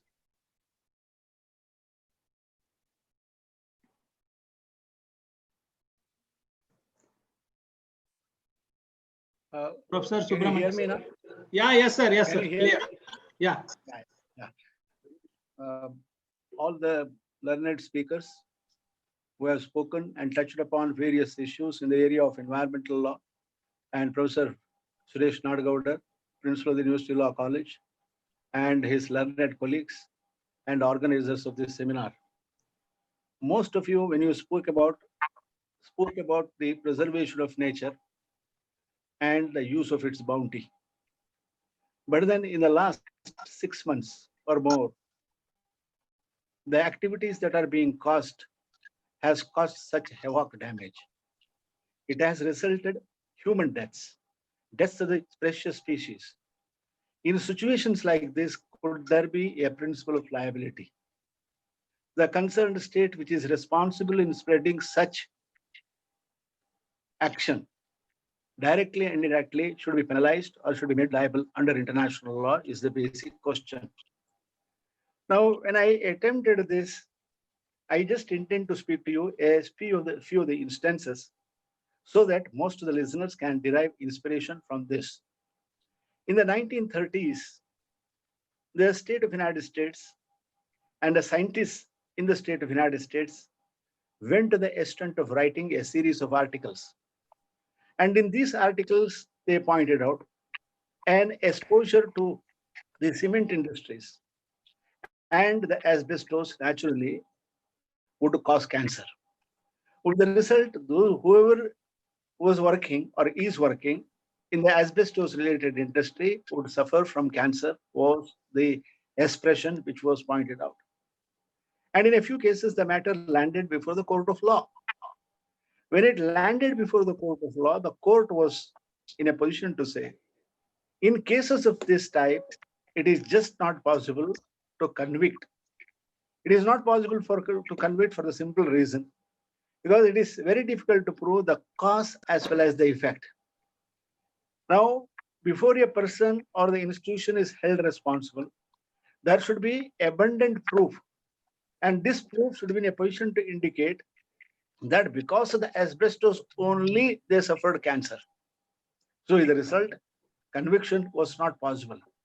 But then in the 1970s and 80s, there appeared articles and the scientists of the state of United States supplied proof and the courts approved this, and they said, especially employees who are working in the asbestos related industries are going to suffer from cancer. 92% of them naturally have suffered from cancer was the expression. Now, the second instance which I just bring before you happened to be a beautiful case which came up between the state of United States as well as the state of Canada. And this case happened to be the Trail Smelter arbitration case, which was decided by the Court of Arbitration in the year 1939. The state of Canada, just 11 kilometers from the state of United States, had established a factory. This factory was actually releasing lead, zinc, and lead and sulfur dioxide. And these deadly chemicals were released by the factory, naturally would go to the borders of the Canada and enter into the state of Washington, and from there it would enter the fields. Thereby it would cause damage to timber, damage to agricultural varieties, then damage to fruits and fishery resources. The state of United States got up from its deep slumber and asked the state of Canada, what is this you are doing during peacetime? And a matter was referred to the Court of Arbitration, and the Court of Arbitration awarded damages to the state of Canada to be payable to the state of the United States. Now, the third instance, the liability which can be fixed happened to be a decision which was given in the year 1946. Most of you, as if you are students of international law, will have read something known as the Nuremberg trial. Now, the Axis powers were eliminating lots of people, wherever they be. And at that time, the Allied victorious powers led by the state of Soviet Russia, the state of United States, the state of United Kingdom, and the state of France, warned the state of Germany, Japan, as well as the state of Italy, we are going to try you. And the war came to an end. Soon after the war, when it came to an end, they were tried before the Nuremberg tribunal in Germany. Now, the Axis powers, that is led by the state of Italy, as well as Japan, took a defense saying that it is an act of the state. Since it is an act of the state, remember, it is not liable.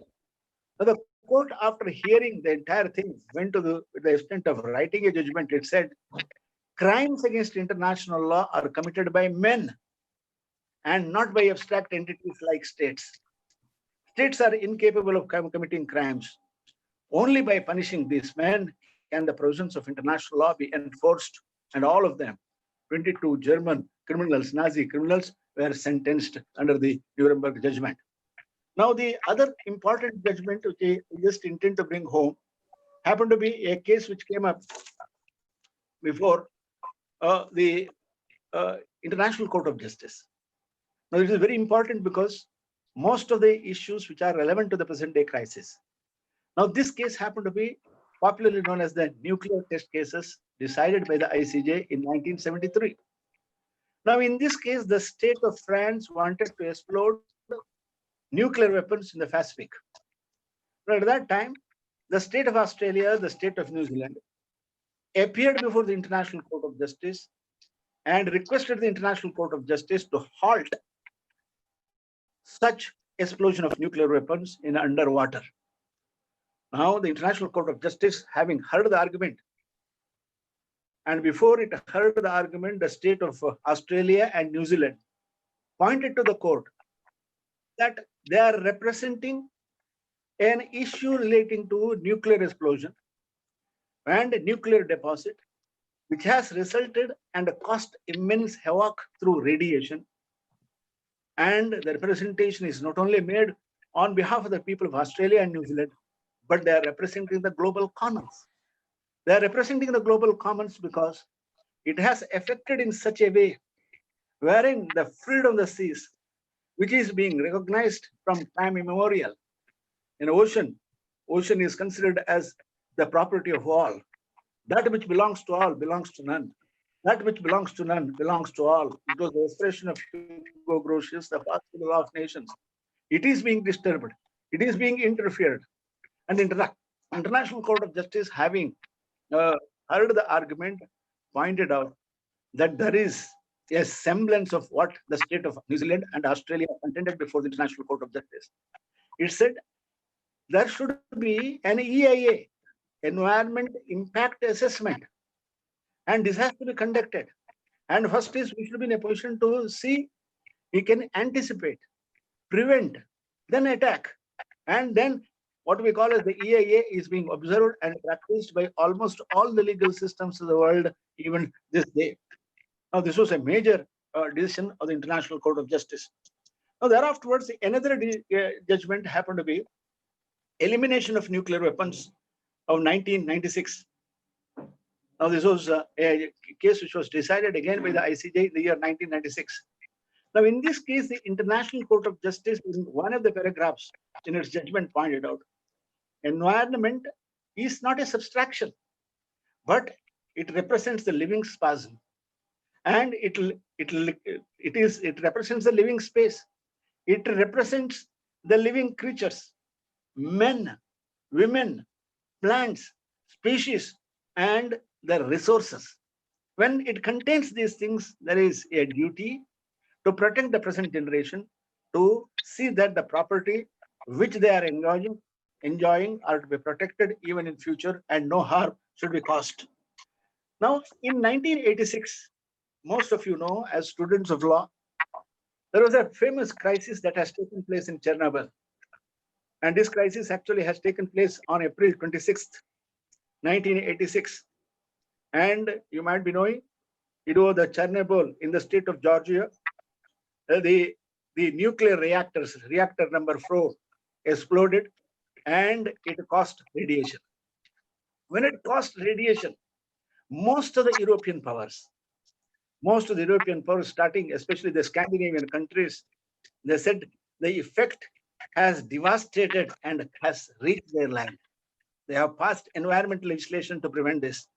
Realizing the pulse of the problem, the International Atomic Energy Agency, EIA, actually issued or drafted a convention. And this convention is known as the Early Notification Convention. When I speak about the Early Notification Convention, it is the duty of the concerned state which is responsible for such a havoc or for such a damage to inform the other states, saying that here an incident has taken place and this incident can definitely be called as a crisis. Even our people, thousands of them are dead. Living creatures have vanished.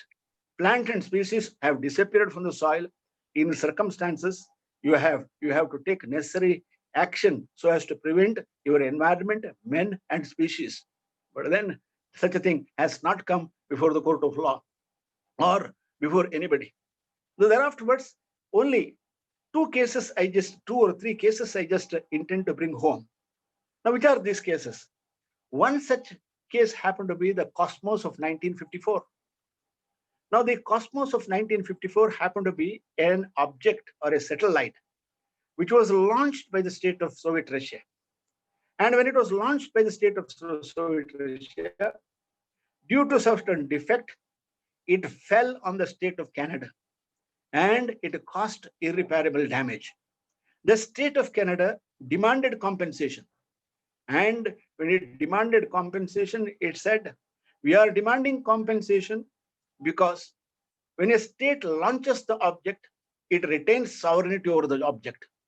When it retains sovereignty of the object, any damage which is being caused by it are to be imputed and applicable, and it is made liable and to pay through its nose the compensation. And remember, the state of Soviet Russia have paid compensation exceeding $6 million. Now, this was a beautiful case which came up before the jurisdiction of the state of Canada. Now, the other important case happened to be the state of the case of Fukaya versus Maru. This is a Pukurya, Fukaya Maru. Again, this was decided in 1954. Now, what has happened was the state of United States had exploded an hydrogen bomb. And this hydrogen bomb was exploded near Marshall Islands. When this experiment of a hydrogen bomb was made in the Marshall Island, remember, the Japanese fishermen was on their voyage to collect or catch the vapor from radiation. This is one. The second thing is the fishery resources which were found near the Marshall Island were contaminated with radiation, and which is not going to be cured for overnight. In situations of this type, the state of Japan naturally demanded compensation from the state of United States. The state of United States expressed sorry for the incident. Having expressed sorry for the whole incident and for the loss of life and for the contamination of the fishery resources, it paid, remember, compensation more than $2 million to the fishermen and requested the state of Japan to distribute this amount. Now, another case that came up of a different type between the state of Israel as well as the state of United States. Now, the state of United States was actually carrying an voyage, and after carrying an voyage, had stationed an electronic intelligence vessels on the coastal sea of the state of Israel. But the state of Israel did not keep quiet, and it quietly fired and destroyed them. And this attack made by the state of Israel or the Israelites or the Israeli government has caused inhuman damage. And the state of Israel was very kind and it paid the entire damage that is being caused. Now, under these circumstances, you just think of what has happened today. More than 150,000 Americans have lost their lives. In India, we have lost about 30,000 people. The state of Brazil has lost about 80,000 people. Hardly there is any state it is without casualty. All of them have casualties. In circumstances such like this, a state which is responsible for doing this, whichever state it may be, can just say, we are doing nothing, we will not pay anything. That is not possible. Under international law, there are measures, there are cases, and the concerned state which is responsible should be made to book, and it should pay through its nose for the damages which is being caused to the species, the environment, and the loss of people. What miseries it has caused. That is the whole purpose of this. I thank the organizers for giving an opportunity to share a few of my thoughts. Thank you. Thank you very much, sir. Thank you very much, sir, for sharing your knowledge with us, especially the principles of international environment law and the role played by International Court of Justice in protection of world environment. Now we are at the end of this inaugural session. Now I call upon Professor Dr. Sudesh V, former principal and Dean Faculty of Law, University Law College and Department of Studies in Law, Bangalore University, to render vote of thanks. Over to you, sir. Thank you. Elrigu namaskara. I know time is running short, and least one would wait is the vote of thanks. Anyhow, it is my protocol, so I perform this duty. On behalf of Bangalore University, University Law College, I deem it my privilege to propose this vote of thanks to one and all present in this inaugural ceremony. First and foremost, we are indebted to Honorable Mr. Justice S.R. Banurmat, Chairman, Karnataka Law Commission, who has taken his valuable time off and given and addressed us on the problems of the pandemic. He has said that what is the need of the hour is resilience management, or that we must develop such attitude towards this pandemic that we resist and we have sustainable development. Thank you so much, sir, for being part of our inaugural ceremony. Our Vice Chancellor, Professor K. Venugopal, sir, who is the president of this function today, had to leave early. Anyhow, in his absence, I take this opportunity for giving us a space to organize these seminars. Sir, you spoke about that the biocapacity problem is increasing due to population explosion. You have said that there is less noise pollution, though, but there are more soil pollution. And you have said that we should be scared of disturbing the nature. Thank you so much, sir. Shri Vijay Gogi, IFS, took us to two definitions on sustainability and resilience. Sir, you have said that we are least resilient to pandemic and we are in a catch-22 situation. It's a remarkable statement that you made, that wisdom should dawn on us, on the humanity, in developing effective cost technology to manage the environment. Thank you so much, sir, for sparing your thoughts in this inaugural session. We had from the United States, Shri Murthy Sudhakar, who basically being a non-lawman, non-lawyer, has reflected upon the behavior of the past, how environmental issues are larger than the pandemic. The pandemic itself may have presented few problems, but he says common sense is what is required. We are violating the fundamental laws of nature. He has given a very important advice to all lawyers, advocates, and policymakers that we must write such laws, we must prosecute such people, we must defend such people, we must give such judgments which are pro-environment. And he said, final words, no plea bargaining with Mother Nature. Thank you so much, sir. Murthy Sudhakar, sir. Then we had our own professor, former principal of University Law College, Dean Faculty of Law, Professor T.R. Subramanian. He took us through the various case laws in the international law. And he said, the activities in the last 6 months ask us a question, poses as a question, whether we can make anyone liable, the liability factor. And he took us to plethora of cases at the international level where the question of liability for environmental damages was given to us.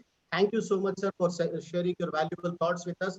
Thank you, one and all. I also must mention that since morning we have Professor M.K. Ramesh, sir, from the National Law School. We have Madam Jiva Nirula from Sri Lanka.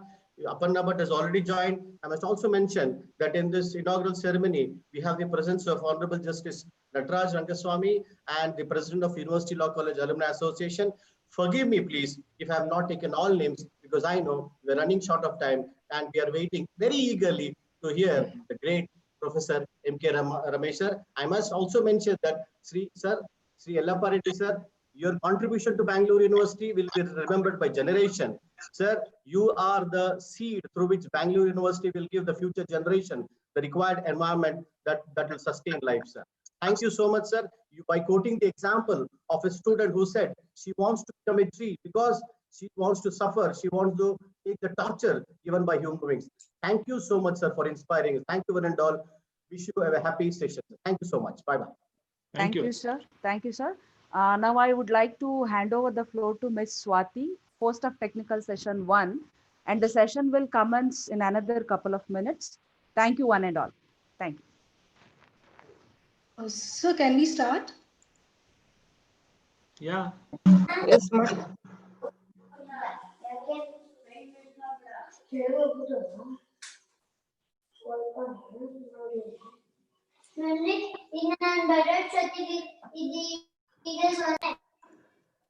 Swati, Yes, ma'am. Thank you, Ms. Swami. yeah, you can start and keep the children away. Yes, ma'am. Yeah. I, Swati, student of the University Law College, Bangalore University, Bangalore, welcome the audience to the first technical session of this international workshop. Never let a day pass without some learning, without looking at some perfect work of art, hearing some great piece of music, and reading some good book. After a very resourceful inauguration, I invite you for a marvelous treat of intellectual discourse. For we have with us today Dr. M.K. Ramesh, Professor of Law, National Law School of India, University, Bangalore, who has graciously consented to act as a chairperson and the first speaker for this session, followed by Professor Dr. Jeevani Riella from the University of Colombo, Sri Lanka, and Ms. Aparna Bhatt, Advocate, Supreme Court of India, Delhi. It's my proud privilege to extend a warm welcome to our distinguished speakers, guests, our respected faculty, and the participants to our first technical session. I now call upon Professor Dr. N. Dasharath, Chairman, Department of Studies in Law, and Dean, Faculty of Law, Bangalore University, and a workshop co-director to render the welcome address. Very good morning to all of you. Am I audible, sir? Sure. Am I audible? Yeah. Please go ahead, sir. Yeah. Very, very good morning to all of you. Swagatam, Swagatam for this second international virtual seminar. In midst of the very first session, we have very eminent speakers. Number one, Professor M.K. Ramesh, National Law School of India, University, Bengaluru, a very good friend of our college and has contributed immensely for the knowledge in the area of environment and is known all over for his eloquence and erudite knowledge. On behalf of University Law College and Department of Studies in Law and Bangalore University, I welcome Professor Dr. Ramesh sir. Next in line, Madam Jiva Nirilla, Professor, Department of Public International Law, University of Colombo, Sri Lanka. Hi Bhuvan, Madam, Krupakare, Swagatam to you for gracing this occasion as a resource person in this international seminar. On behalf of University Law College and Department of Studies in Law, Bangalore University, Bangalore, I extend a warm welcome to you, madam. Next in line is none other, believe, a very emerging learning advocate, Madam Advocate Archana Bhatt, Supreme Court of India. On behalf of University Law College and Department of Studies in Law, Bangalore University, Bangalore, I extend a warm welcome to you, Madam Advocate. With few words, with the permission of the chair and the principal and my colleagues, I just want to say a few words. In the ordinary course of justice, in the needs of time, sometimes man proposes, God disposes. But in the course of ensuring environment justice and climate justice, God proposes, man destructs. This takes me to make an observation that we have to leave the mother nature alone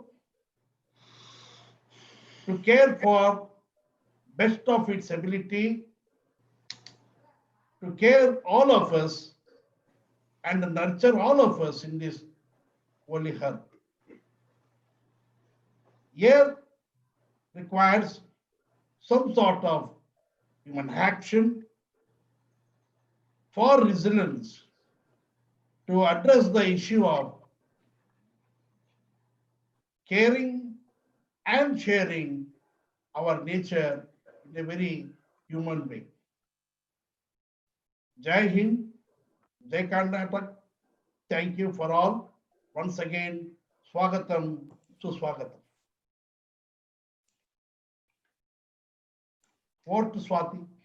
Thank you, Dr. Dashrath, for those informative words.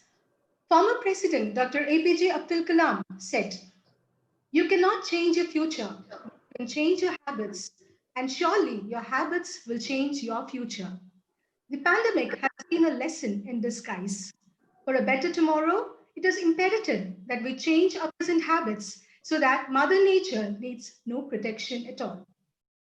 To address us on the topic of COVID pandemic and biodiversity law solutions, we have with us today Dr. M.K. Ramesh, Professor of Law at the National Law School of India, University, Bangalore, who specialized in the areas of international law, human rights law, environmental law, and natural resources management law. Dr. Ramesh works closely with various ministries of the Government of India, including the National Biodiversity Authority, in the discipline of law.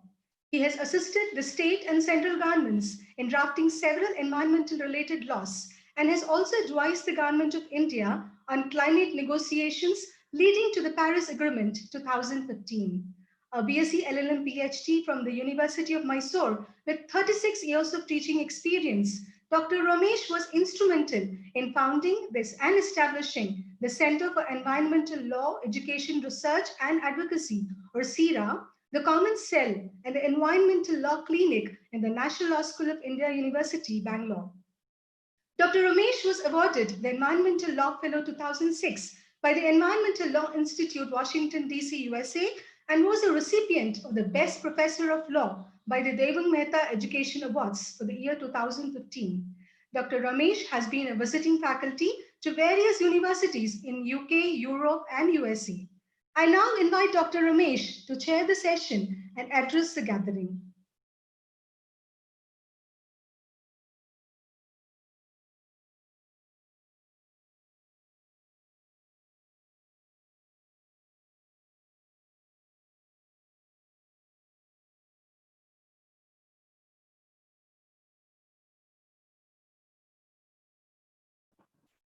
Hello.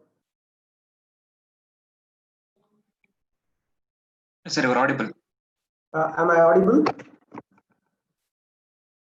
Yes, sir. Yes, sir. Yes, sir. Yes, sir.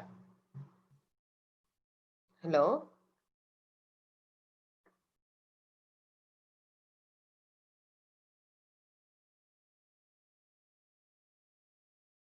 Swati?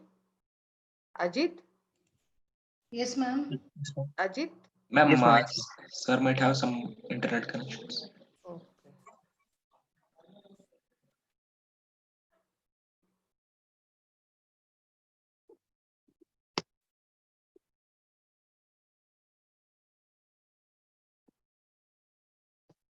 Sir is there?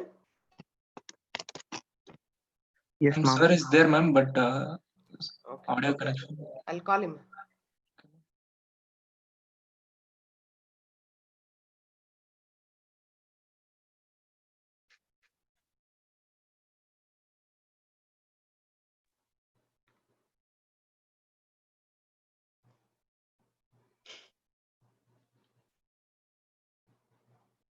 So taking this available time, I would like to apologize the chairperson of the session and all the respected panelists for starting this session with a delay. So because of the delay in completion of the first inaugural session, kindly forgive us for this. Thank you.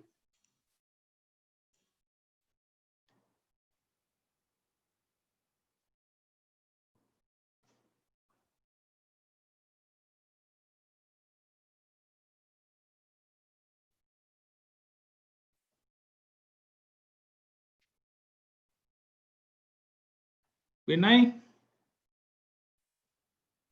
Vinay? Sir, yes, sir. Ian, what is the problem? Sir, sir has left the meeting, sir, due to some issues, network Okay. issues. Then can we start with Madam?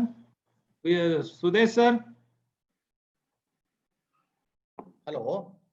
Sudesh sir, Yeah. I think Professor Ramesh, MK Ramesh has some connectivity issues. Sir, Shall we ಅವರು go ahead? Logout ಆಗಿದ್ದಾರೆ.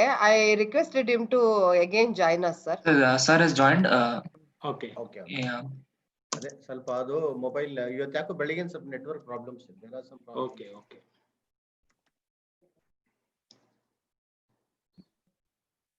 Sir, can we request Madam to present? No, he has already joined, it seems. Let us Okay, wait for fine. 1 minute. Fine, sir.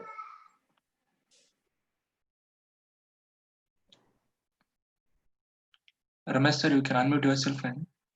Am I audible? Yes, sir, you are audible. Yes, sir. Good to go. Now it's okay. Can I start now? Yes, sir. Sorry that there was a connectivity problem. I think this is something which is a new normal that we need to get adjusted to. First, let me at the outset thanks to Dr. Nadagowda for having invited part of this exercise. Professor Chandrakanti, Professor Dashrath, and all other colleagues in the University Law College. I know that the time is of the essence now. It's already 12:12, and by 1:30 we need to conclude. And the organizers tell me that as the chairman, I need to ensure that in the next 75 minutes we are through with the session, so that they can move on to the next session as well. So it's my request to the fellow panelists, a very distinguished panel that we have, Dr. Jeeva Niriella, whose colleague I knew a quarter century back, Dr. Kamina Gudaratne. Welcome to this program, and Aparna Bhatt. I think we will stick to the time that has been given to us, not take more than 20 minutes that has been assigned to us. The theme of the workshop, environmental sustainability and human resilience during COVID-19. That's the theme around which I think we need to really structure our presentation, whether we speak about biodiversity law or environmental crimes or human rights and environmental protection. How does it become relevant to and facilitate human resilience during COVID-19? So with that in mind, I have, as instructed by the head of the department and principal, Dr. Suresh Nadagowda, I have chosen the topic of COVID pandemic and biodiversity law solutions. Now, first, let me very briefly refer to the existing legal solutions that we know of, and then later get into something that we are unfamiliar with. That which we know of is something which talks about preventive measures from spreading, taking knee-jerk reactions to the problem, and some of the legal provisions that we have.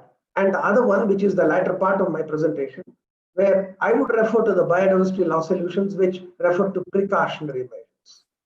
First, about the preventive measures that has been unleashed now and that has been in practice now, and that has been over which we are very familiar with.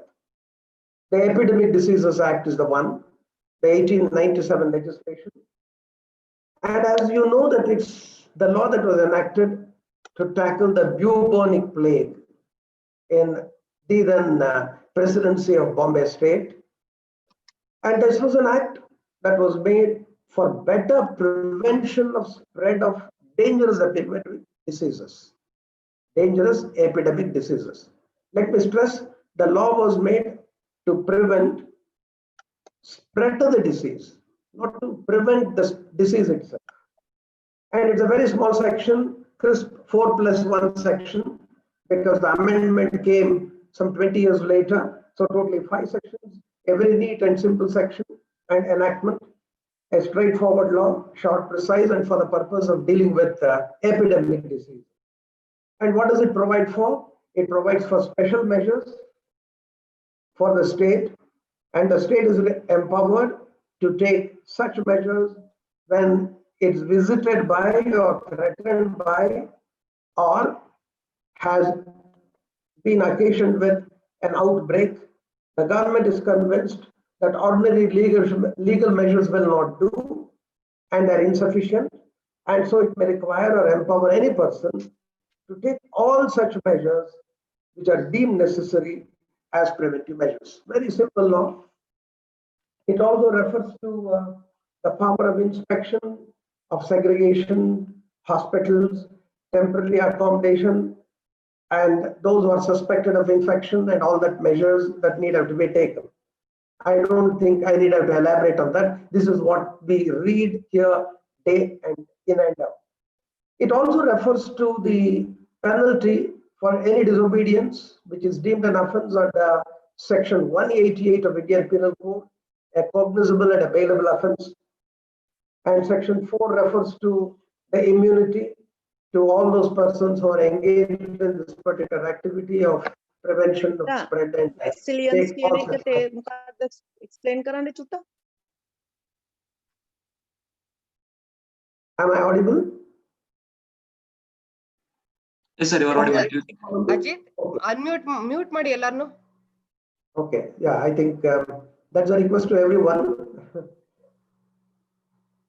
So it also refers to certain containment measures, and you have the 2020 ordinance of the Government of India, Epidemic Diseases Ordinance of 2020, whereby it also provides for punishment for those attacking doctors and health workers, 7 years jail, cognizable and non-bailable. That's how the law has been formulated now, and the guilty is obliged to pay double the cost, the market value of that damaged property or whatever that one indulges in that kind of an activity. Then you have a number of measures which are actually provided under this law. But by and large, it's a very bare text of the law. No guidelines, no measures for isolation, etc. But we follow the WHO guidelines, and they're relayed from time to time, and that we are adopting and applying. Then you have some regulations that are made by the states, including the state of Karnataka, in this regard, as to what the industries need to do and how to treat the very people who are forced to stay home, to consider it as they have to be on duty and pay their salaries and things like that.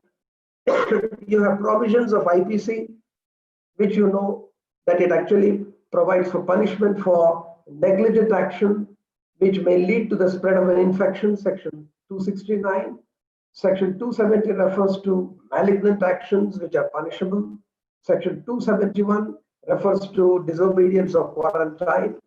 These provisions that you have in relation to any kind of spread of an epidemic. We have a 123-year-old law, outdated, no definition of an epidemic disease, And we already have a bill that's pending before the Parliament, the Public Health, Prevention, Control and Management of Epidemic, Bioterrorism and Disasters Bill of 2017, not made into law as yet. And what you have is a law which deals with administrative actions and not scientific efforts and treatment. And need of the hour is something much more than policing.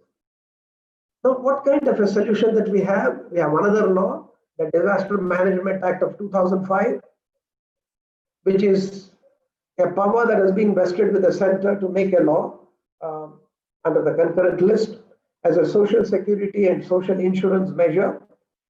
And you already have guidelines for management of biological disasters of 2008 issued under this National Disaster Management Plan of 2019, and it provides a broad legal frame. Sections 35, 62, and 72 of this Act provides for an omnibus provision, notwithstanding any law in force. The central government can issue any direction to any authority anywhere in India to facilitate or assist in disaster management. The Prime Minister can exercise all those powers of National Disaster Management Authority. So national lockdown and all that would actually emanate from that, about which also you know about social distancing and all that. And these actually emanate from this kind of a legal provision that has been given to the center. Even the Disaster Management Act has a very broad definition of a disaster, which means a catastrophe, a mishap, a calamity, or grave occurrence in any area arising from natural or man-made causes or by accident or negligence, which results in substantial loss of life or human suffering or damage to or destruction of property, blah, blah. And such a nature of magnitude has to be beyond the coping capacity of the community of the affected area. So this pandemic that we have perfectly comes within the purview of this, and the government has already notified it as a disaster as early as in March, so as to provide for relief measures. This is what we do know of the law as we are familiar with. But the laws that we are not that very familiar with, about which I would like to reflect upon within the limited time that I have at my disposal, which actually provides for a far more visionary, far more proactive, much more than the policing activity, something which would actually is not just prevention, but thinking well in advance, looking before you leap, something which is a precautionary measure. Two laws I do refer to.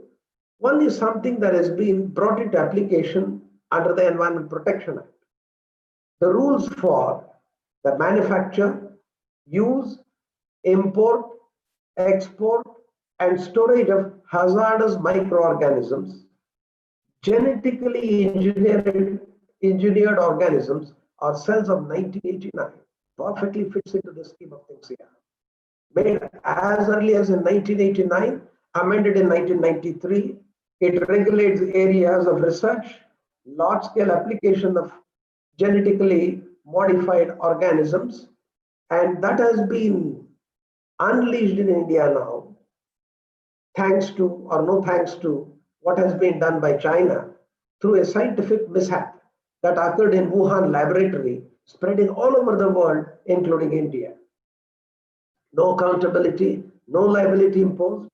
And you know, under this particular provisions of law that you have as just a set of rules under the Environment Protection Act, you have a host of authorities which are there to oversee introduction of any technology in relation to life and life forms, their genetic modifications, either export or import, and inventorization of that, and all such measures which would actually lead to food and other cropping patterns and things like that.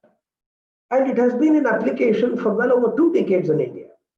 The problem with that law in its application has been the way in which the very authorities who have been put in charge of dealing with that, of oversight, of prevention, of control, of regulations, the regulations are very lax, very loosely framed, so that you rely upon the one who is carrying out the experiment to give a kind of an undertaking that what he is doing is biosafe, and on which you give the stamp of approval and allow that particular experiment to go on. This was actually challenged in a couple of cases. One case is that of Mr. Rodriguez way back in the year 2005, and another one much later, which is known as the BT Brinjal case, right from Bangalore. There's an organization called as Environment Support Group, which brought the action as highest court of law as to the introduction of this technology, unproven technology, into India, as to the kind of harm that it may cause to the life forms and our lifestyles. And you know, this is what the court of law exactly said, that you have a regulation and these regulations do not detail out as to how exactly you can anticipate, avoid, take action, and ensure measures are taken that some of these unsustainable, some of these technological processes which are harmful to life are avoided. And the government of India submitted before the court of law that they will come up with a better measure, better relief measure, so as to ensure that we will think well in advance and act upon it, and we are still acting on that. But you have yet another law, one of the most imaginative laws that you can think of, which has been very rarely being given the kind of importance that's required, about which Mr. Murthy Sudhakar did mention in the inaugural address itself, the biodiversity law. We have a convention way back in the year 1992, the Convention on Biological Diversity, which is anchored to the principle of precaution, which says that conservation is the basic ethic of resource management, and second, sustainable use of resources and ensuring biosafety, or ensuring the safety and security of life and life forms, is paramount, and it is non-negotiable. And around that, you have a protocol that was evolved, and that protocol is what is referred to as the Cartagena Protocol of Biosafety in the year 2000, to protect biological diversity from the potential risk posed by genetically engineered organisms resulting from biotechnology. India is a party to that. And under this particular law, countries have the power of even banning import of genetically modified organisms for the purpose of conservation, protection, safety, and security. And to strengthen that, you have this body of law. And for that, we have enacted a law called the Biodiversity Act of 2002. Primary aim of this law, as you know, once again, it is based upon and rooted to the principle of precaution, that conservation ethic is something that you need to adhere to. And without conservation, there is no question of any kind of a development. Forget about sustainable development. And so, the first and the basic requirement is the integrity of a resource needed to be ensured. And for that, even if you are going to allow for any kind of a biotechnological processes to be put into application, make sure that it is bio-safe, that it would not harm, alarm, endanger, injure, affect in any way, and reduce the integrity and value of any resources. I just would like to draw your attention to just one provision in this particular enactment. Section 36, clause 4, subclause 2. What does it provide for? The central government shall undertake measures to regulate, manage, or control risks associated with the use and release of genetically modified organisms resulting from biotechnology, which is likely to have adverse impact on the conservation and sustainable use of biological diversity and human health. I don't think you need a better provision, a better legal frame than this particular thing. Only thing is the operational details are yet to forthcome. The year was 2002 when we enacted this law. We came up with a set of rules with regard to this law. But by and large, between 2002 and 2020, we have focused more upon the sustainable use of the biological resources. We have focused more upon the access and sharing of benefits with regard to the commercial application of the bioresources, but we have not paid much attention to the biosafety issues. The pandemic is an alarm bell. Is an alarm bell if at all we needed one, and we are experiencing it, that this is something that has been there all the while. Viruses are always there all over the world all the time. But there are some which are very harmful, which would harm not just life, but may snuff out life. From the surface of Earth, we are experiencing it right now. It's time to act. It's time to act and bring in those safeguard measures, put in place, taking the cue from this Biodiversity Act, to come up with those set of regulations, very much in line with something that has been planned in 2017 of a public health law, which should incorporate this, and at the same time a set of rules for biosafety, so that we will not come up with a knee-jerk reaction as we have gotten into. Nobody knows what is the dimension of this particular problem. And all that is being done is some kind of a preventive measure from spreading of this particular disease, spreading of the impact of this. Instead of thinking of spreading, how do we prevent? How do we act proactively is the need of the hour. And we have solutions in this biodiversity law for the pressure of time that has been imposed on us. I need to conclude right now. But on these words, let me conclude by stating that we have a wonderful blueprint of a law that's already there in place. The nuts and bolts issues need to be worked out, and that has to be put in place. The law that has been in operation since 1997, but the biodiversity law is the one which is going to provide the solutions that we are looking for. We need to work it, and we have not worked it so far. With these words, let me conclude so that my next two speakers will have sufficient time to make their presentations. Thank you. Thank you, Dr. Ramesh. Back to Ashwini. Yeah, go ahead. Yeah, thank you, Dr. Ramesh, for critically analyzing the present position of law and providing us with an alternate and solution-based approach to the issues at hand. Earth provides enough to satisfy every man's need, but not every man's greed, said the Mahatma. It is man's greed that is disturbing the balance in nature and leading to increase in environmental crimes. To speak on the topic of environmental crimes, we have with us today Professor Dr. Jeeva Niriella, Professor of Law at the Department of Public and International Law, University of Colombo, Sri Lanka. Professor Dr. Jeeva Niriella specializes in law and criminal justice and occupies several national and international positions in this field. Having completed her MPhil in law and criminal justice, she is the first resource person to teach the course program on national and international criminal justice at the Kotalawala Defense University in Sri Lanka. She pioneered the course program of criminal justice into the LLM program conducted by the Faculty of Law and the Open University of Sri Lanka, and is a visiting resource person at the Department of Prison and the Department of Police, Sri Lanka.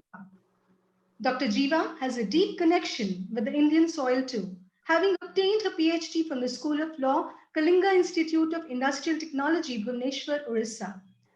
Dr. Jeeva is a recipient of the title Desh Bandhu, the second highest national honor conferred by the Socialist Democratic Republic of Sri Lanka. We're extremely honored to have you with us today, ma'am, and eagerly await your words of wisdom on the topic of environmental crimes.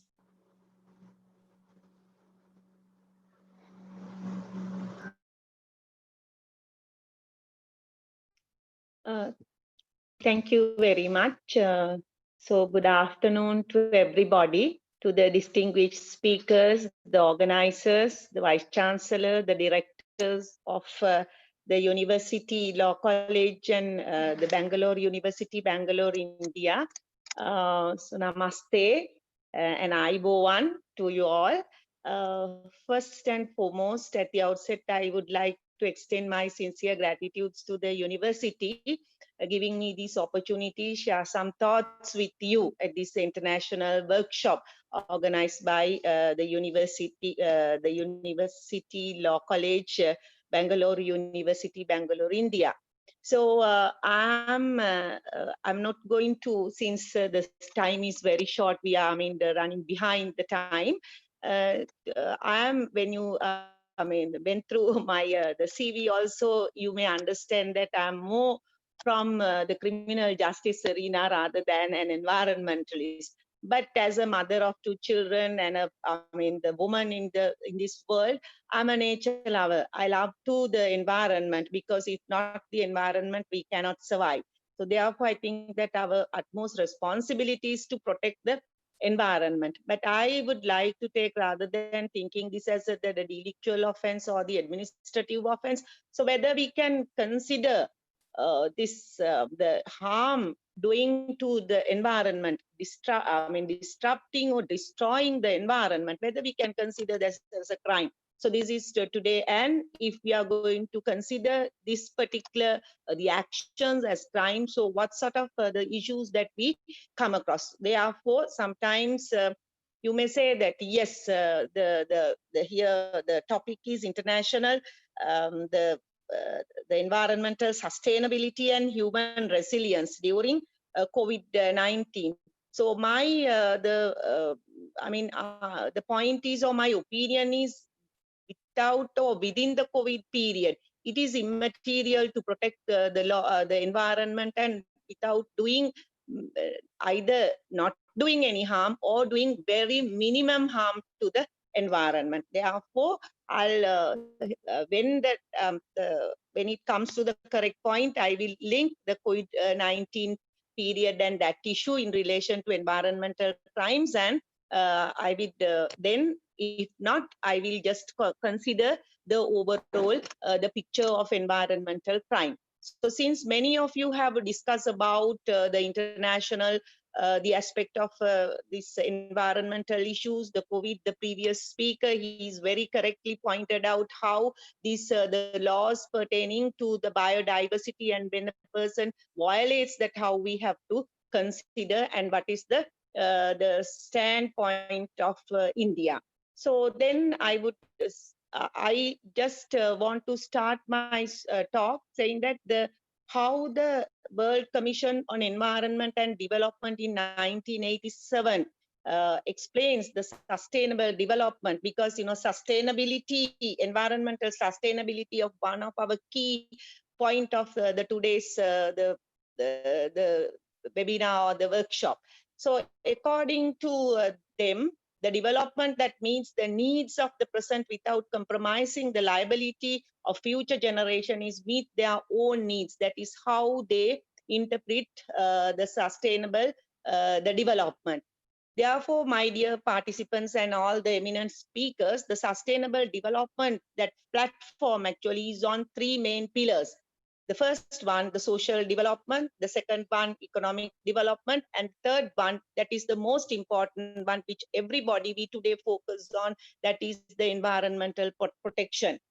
So unlike earlier, the contemporary economically very competitive world, I'm not going to blame any country or any nation or the state, since I do not have any of the first-hand data to say that whether this has done this or who has done this. However, everybody would agree with me if I say that the world is really economically competitive, and some action of the man irrespective who the country is, cause for serious harm or damage to the environment. If we think that, whatever the rumor going on the whole world, if one country is really responsible for that spreading this the microorganism, yes, that you can see that how the harm done to the environment, including you and I, as well as the whole the world, the population, as well as all the living objects and the water, the soil, the air,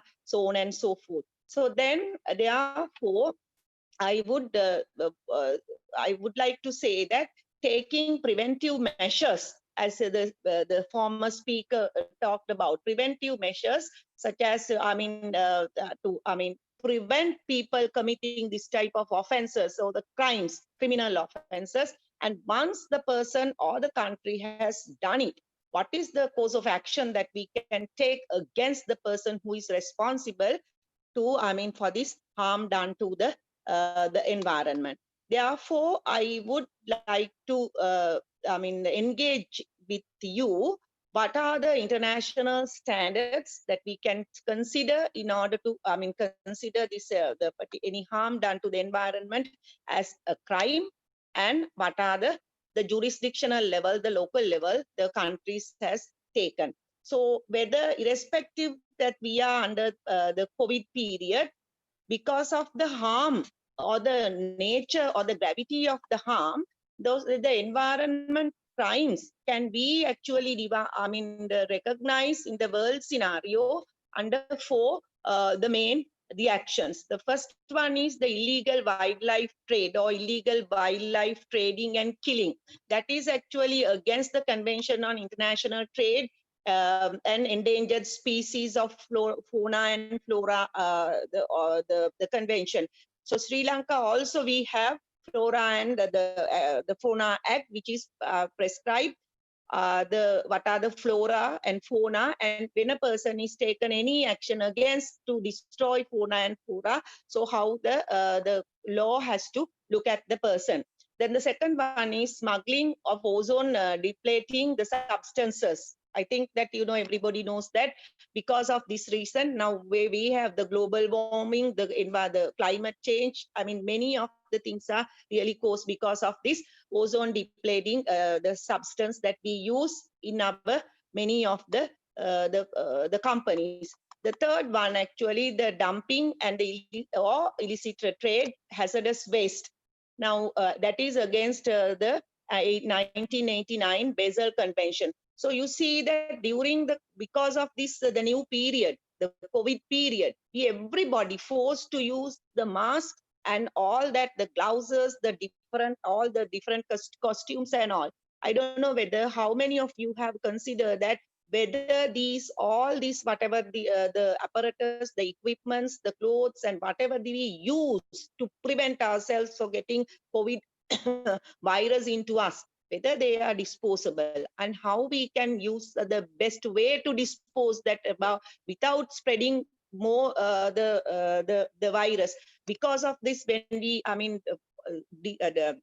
just throw these waste in a haphazard manner, so what would happen? So we are indirectly, without our knowledge, we are contribute to the spreading of this particular the COVID period. Therefore, I think that the state should take, each and every state should take a very clear stand, especially for the disposal. If you take my country, so far I don't know whether they have any decision taken to how to dispose these the disposable things we use in order to prevent ourselves from COVID.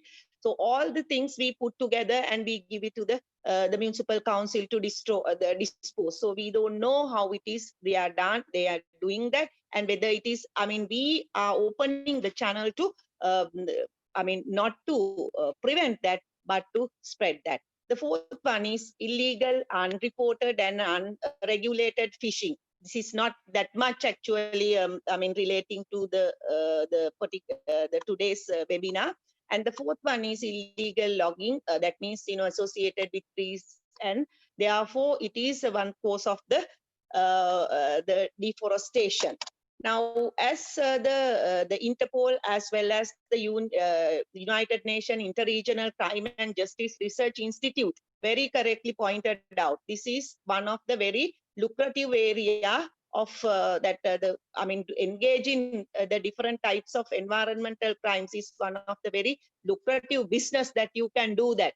If you take this, the COVID thing, the spreading of this, the microorganism, if it is done by one particular, whoever that, the person or a country, so that means you see that putting the whole, the world into a very frustrated situation, and that how many the different businesses and the pharmaceutical the organizations that they come up with doing lot of doing lot of the experiments and using their money to find the good medicine for that in order to cure this cure this particular the COVID virus. So my dear friends, so in this type of scenario, now though having a slight change of this the whole crime concept, I want to discuss with you a very, the few the points which are really related to the COVID-19 during this period as well as the in future, and comparing that of with the previous the past also. So if you take that the crime, in order to say that it's something is a crime, a behavior is a crime, so you should be able to understand we have to follow the basic principles of crime. Therefore, first of all, the law should be there to prohibit that particular activity corresponding with any punishment or a sanction. So then now see the environmental crime, if you take that a separate kind of a category or cluster of a crime, it is a, because of its unique nature. What is the unique nature? There is no any boundary. There is no any specific victim that you can find it out sometimes that who is affected from the environment crime. Therefore, because of this unique nature, so it is sometimes difficult for us to actually define the environmental crime in general way. So as far as if you take the people or that who the perpetrator is, I happen to heard some of the speakers who delivered their speeches in the inaugural session. So then someone mentioned that. So then the environmental, the destruction of environment or destroying the environment can be done by individuals, the business syndicates for their profit. We don't know whether today's situation is one of the outcome of that, and the governments also, or the states. So then the issue here is, what I see is, if you try to define environmental crime and with the main elements, because of this unique feature, sometimes it is very difficult for us to come with one, the unique definition. No, therefore, if you take, some of the international conventions, some of you might have, may touch some of these, the international conventions. So then they are actually specifically focused on the different aspects. For an example, so if you take marine pollution, so there are some specific international treaties which accept the criminal responsibility, such as the MARPOL Convention. So then Universal UN Convention on the Law of the Sea.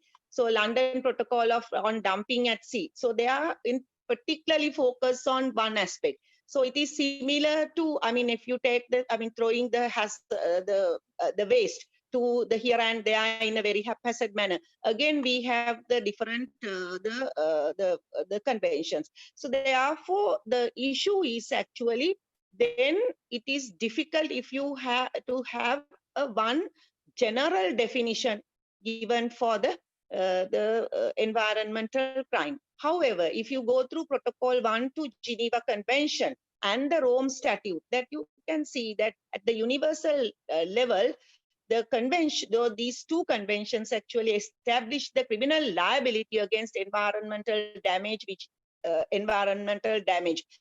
However, I want to state here, as one of the speakers mentioned, with a lot of the first-hand experience with the cases, decided cases under European Court of Justice. So then the state cannot be sanctioned, only the individual person. Therefore, the individual criminal liability against environmental crime. So these are so far we have actually only the three, but I'm going to deal with the first two. The first one, the protocol 1 to the Geneva Convention established that in order to consider the responsibility of the individual person who has done something harm to the environment. And the second one is ICC statute or the Rome statute. They are once again, that is also very much similar to the definition given under the protocol 1 of the Geneva Convention. It is also mentioned of how that the person can be sanctioned under in ICC after prosecuting against the harm that he has done to the environment. However, I don't know how far you may agree with me, but these two are specifically focused on warfare, the wartime. So then, unless there is no any tension even for war, so then how would you consider if a person who is doing a very huge destruction to the environment, how we can impose the criminal liability on that person? So, my dear friends, therefore, I would like to draw your kind attention, right, in relation to the 1998, the convention established, particularly in relation to the environmental crimes. This is that the convention is none other than Convention on the Protection of Environment through Criminal Law. So it is a new step, new steps or the gigantic step made by the European the Council in relation to environmental crimes. There, if you go through that Article 1, it defines that what is environment crime. If you go through that once again, it says that unlawful means infringing the law, an administrative regulation or decision taken by any component of authority aiming at the protection of the environment. Therefore, even though it is, said that unlawfulness can be actually come under the different means. Therefore, there is a small question here to me actually, whether it is really, this definition is really cover the criminal aspect in the any action committed by a person in criminal nature. So then if you take that the types of the crimes committed according to this particular convention, it covers only the two aspects. You know that if you consider the crime, there are two, the mental capacity or the status of guilty mind, you can define under four main status: the intention, the recklessness, the negligence, and the wrongful knowledge. If you take the Article 2 and Article 3, it is covered only the intention and the negligence. It is not covered the wrongful, the knowledge. Therefore, then the question arises how you can have any local the statute which covers that particular area. So with regard to the actus reus, again you can see that there is only the action, the physical action is covered, but it is illegal omission is not covered. Therefore, there are sometimes, you know, that people are there, without considering what they are doing.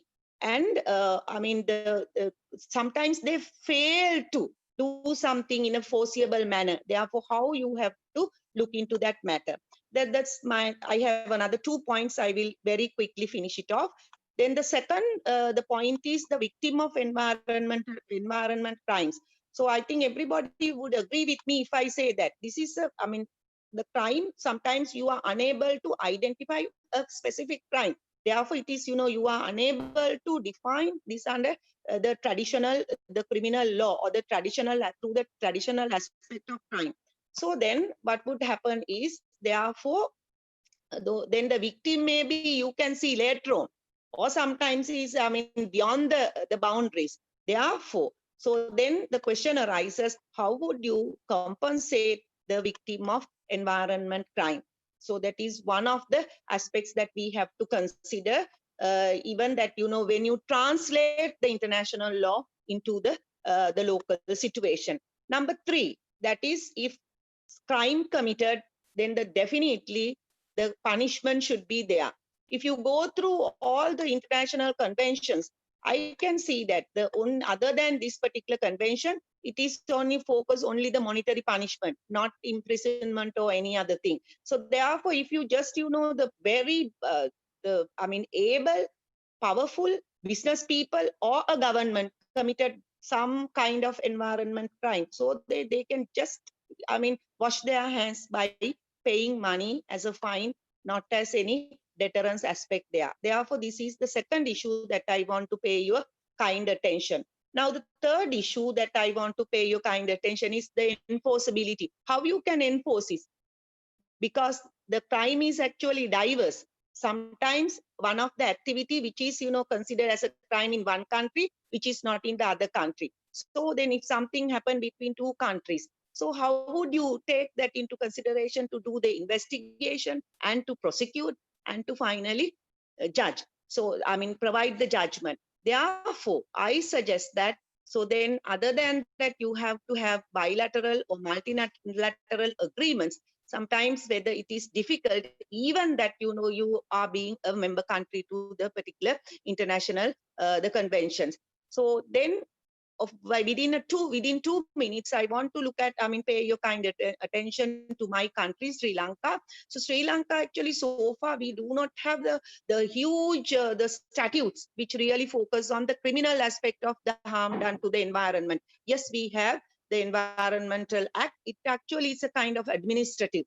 But there are, other than that, we have the section 98 of the Penal Code, which is talking about the public nuisance. So it is a kind of the criminal nature. So in addition to that, if you violate the quarantine law, it's a non-bailable offense. However, because of the overcrowding, our government had to consider whether it is like it or not, whether to how to people, whether to bail out or to take any other action.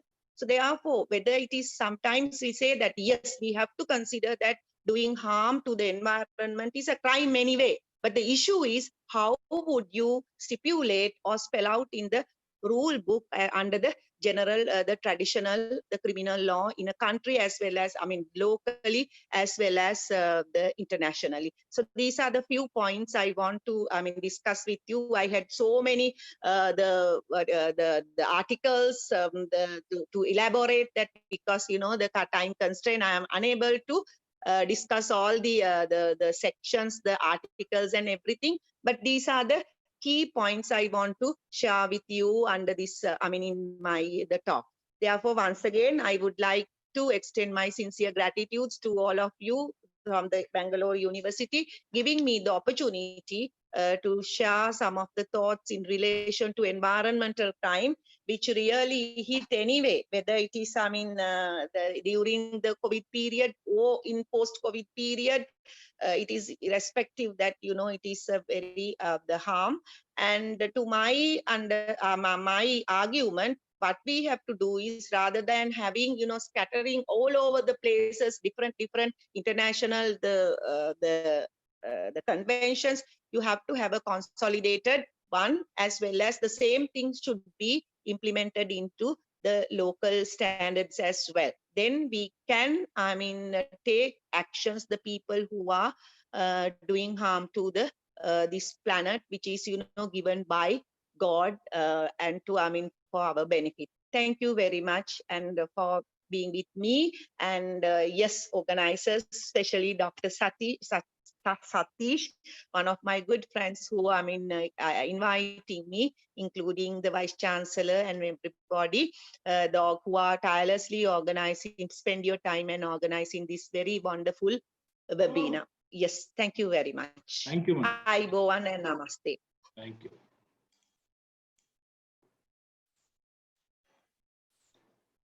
Yeah, Swati, we can go to next session. Yes, sorry, sir. next resource person. Sure, sir. Thank you, ma'am, for that thought-provoking speech and for giving us a perspective about environmental crimes. We have a small announcement for the participants. We have the question and answer session shortly after the third speaker. You're requested to send your questions to Shweta. We will now move on to our third speaker.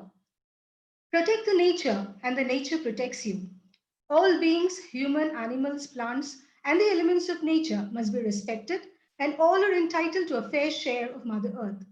We have amidst us one such person who believes that Earth was created not for some of us, but for all of us. It is my pleasure to introduce Ms. Aparna Bhatt, human rights activist, lawyer practicing in the High Court of Delhi and the Supreme Court of India with a vast experience of 29 years. A major part of her practice centered around working on issues of violence against women and children, along with a plethora of issues surrounding human rights and environmental protection. Her latest project is working on banning the practice of Jallikattu and against cruelty to elephants in captivity. Ms. Bhatt's major accomplishments include a long-drawn battle of 11 years seeking ban of acid sale in the country. Ms. Bhatt is a lawyer who represented Lakshmi Agarwal, an acid survivor, portrayed by actress Deepika Padukone in the famous movie Chapak. Besides these, Ms. Bhatt played a pivotal role in creating an institutional framework for rape victims and developing a national rape victims relief and rehabilitation scheme for the central government and the government of Delhi. Besides working for the cause of women domestic workers and social audit for childcare homes in India, Ms. Bhatt has co-authored several training manuals and imparted training at the Judicial Academy and for the prosecutors.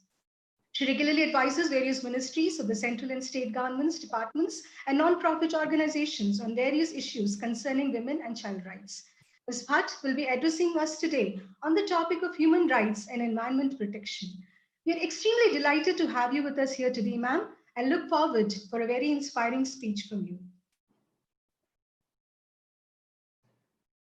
Thank you, Swati, for that flattering introduction. But you forgot the most important aspect. This is my alumni.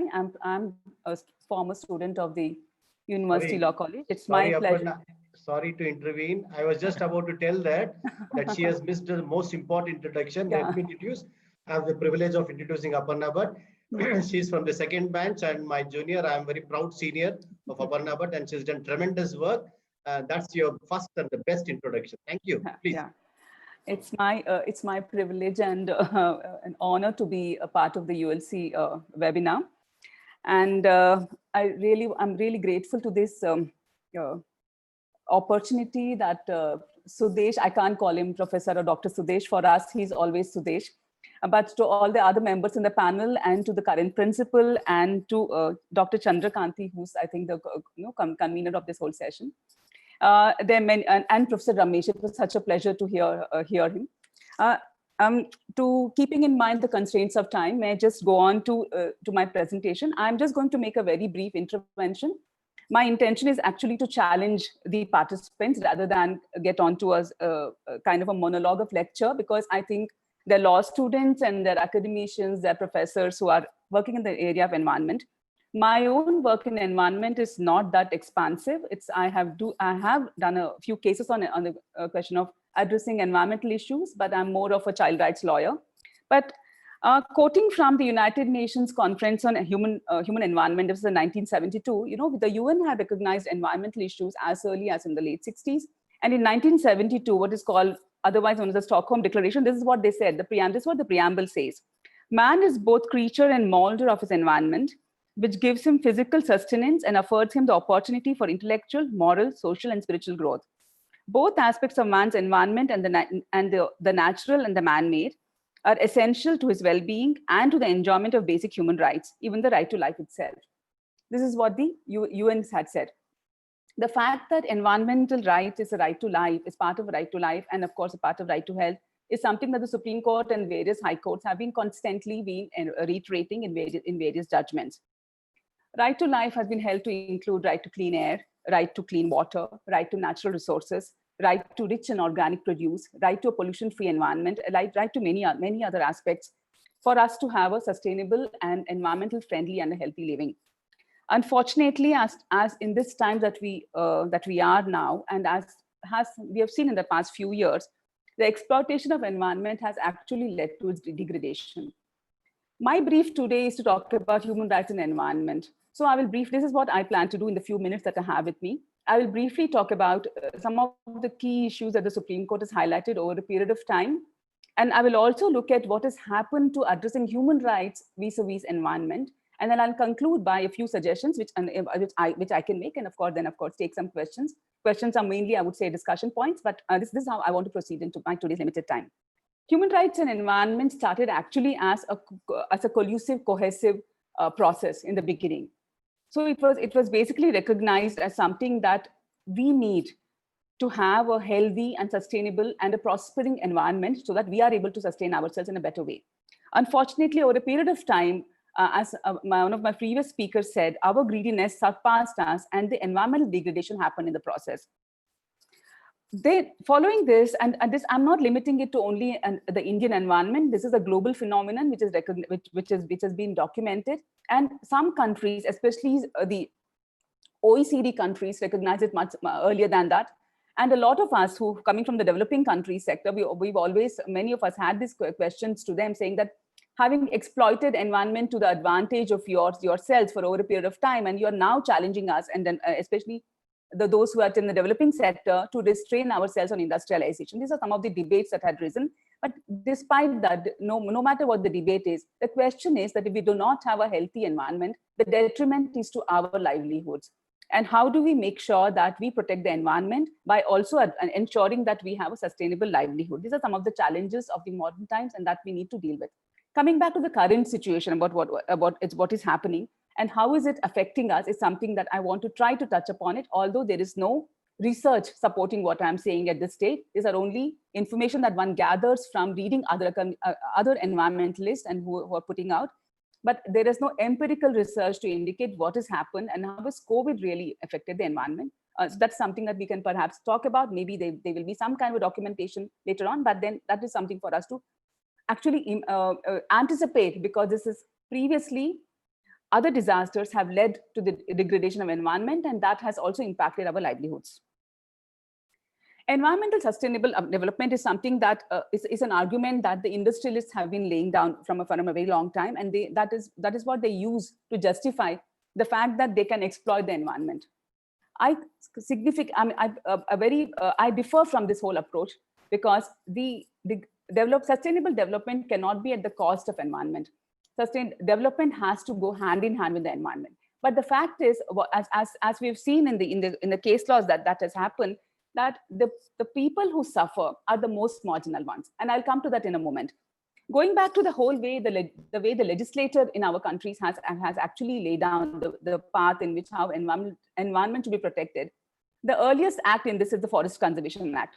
Following that, in the last few years, there have been many legislations. I'll not go into the details of legislation, except I'll just name them, and if required, we will get to that. We had the Wildlife Protection Act. We have the Water Prevention and Control of Pollution Act. We have the Air Prevention and Control of Pollution Act. We have the Noise Pollution Act. We have the Environmental Protection Act. We have the Biodiversity Act. And these are some of the legislations that I am mentioning, besides many other rules and regulations which had come into force to make sure that environment is protected and environmental laws are enforced. The challenge has always been the implementation. If you look at the jurisprudence at the case Supreme Court, I mean, I'll confine to Supreme Court because there are many high courts who have done phenomenal amount of work, but due to lack of time, one can't get into all those details at this point in time. I will just highlight a few of the Supreme Court cases that had dealt with environmental issues. The key, of course, the key proponent of these environmental cases in Supreme Court has been MC Mehta. He has filed quite a few cases which have led to landmark judgments and also implementation process. This relates to Taj Tepigium, the protection of Delhi Ridge, the relation about the oleum gas leakage case, and many other cases which laid down jurisprudence in our country. What is the jurisprudence that we had at that time? One, of course, in 1987, in the oleum gas case, the Supreme Court for the first time also laid down the aspect of tort liability in environmental cases. Following which, in other cases, we had what was called the polluter pays. So it actually made the polluting industries accountable for the pollution that they have caused.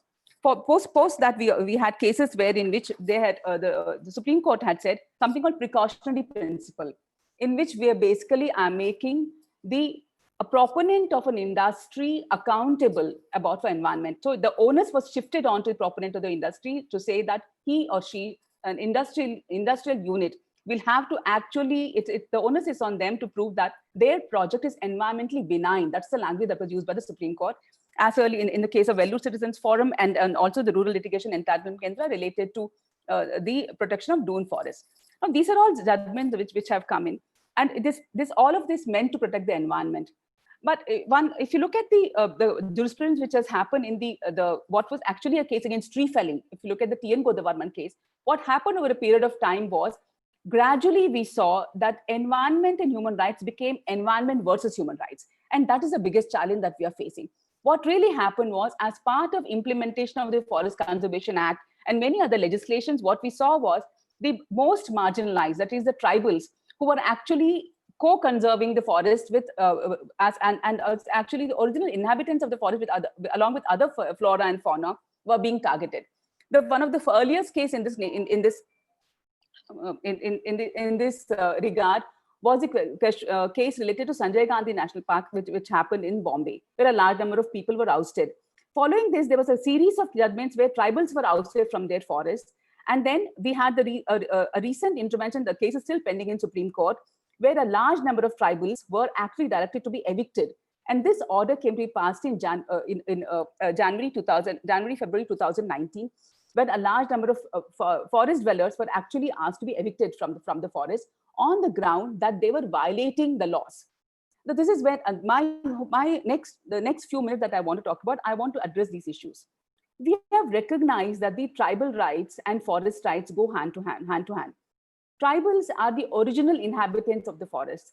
So when we have any aspect of forest protection, forest conservation, the important thing to remember is that just as we protect the rights of the wildlife, we protect the life of the trees, all other species, we also protect the rights of tribals.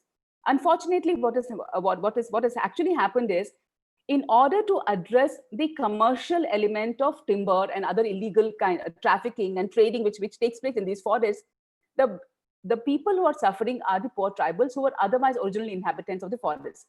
If you look at the Forest Conservation Act and subsequently the other legislation which has come for protection of forest rights, which is actually recognition of their rights to live in the forest, the endeavor was to ensure that they are allowed to use forest produce. But unfortunately, the focus of environmentalists in order to evict and stop illegal timber actually resulted in getting these forest dwellers to be evicted. If you look at, there are many examples that one can get into in this. For example, even if you look at the Narmada case, the entire Narmada Dam, which is so celebrated and which everyone talks about, it has had two very massive impacts, negative impacts.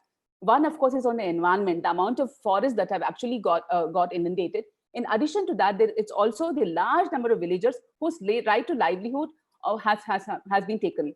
And post that, although this project started much earlier in the late 60s, early 70s, by the time it actually became fructified, the entire direction of the global environment, global situation was that we are against large dams. We have to have smaller dams because large dams actually endanger both the environment as well as livelihood in our own living conditions. But unfortunately, these aspects were completely ignored, and even the judgment came into force. The aspects of livelihood of a large number of people were completely ignored. Getting into the more recent, if you look at the COVID situation itself, what is really happening? And the previous speakers talked about the disposal of all the materials that we are now compelled to use, and the question of the biodegradability of those materials, the responsibility of industrialists who are producing those materials, and ultimately a biggest challenge that we are having, which also I think has a huge biological and human and environmental impact, which is about clinical trials. Now we're talking about a pandemic.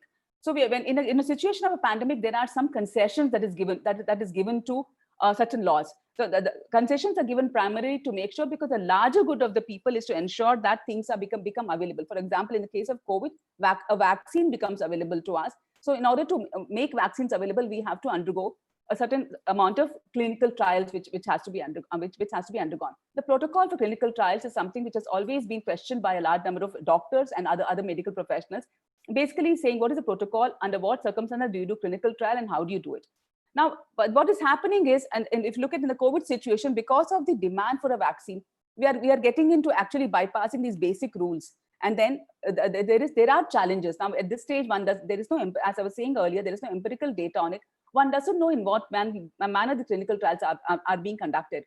The other aspect with respect to in the current situation, and a couple of previous speakers did touch upon it briefly, is looking at this whole aspect of the support given by any executive to the manner in which we set up our industries.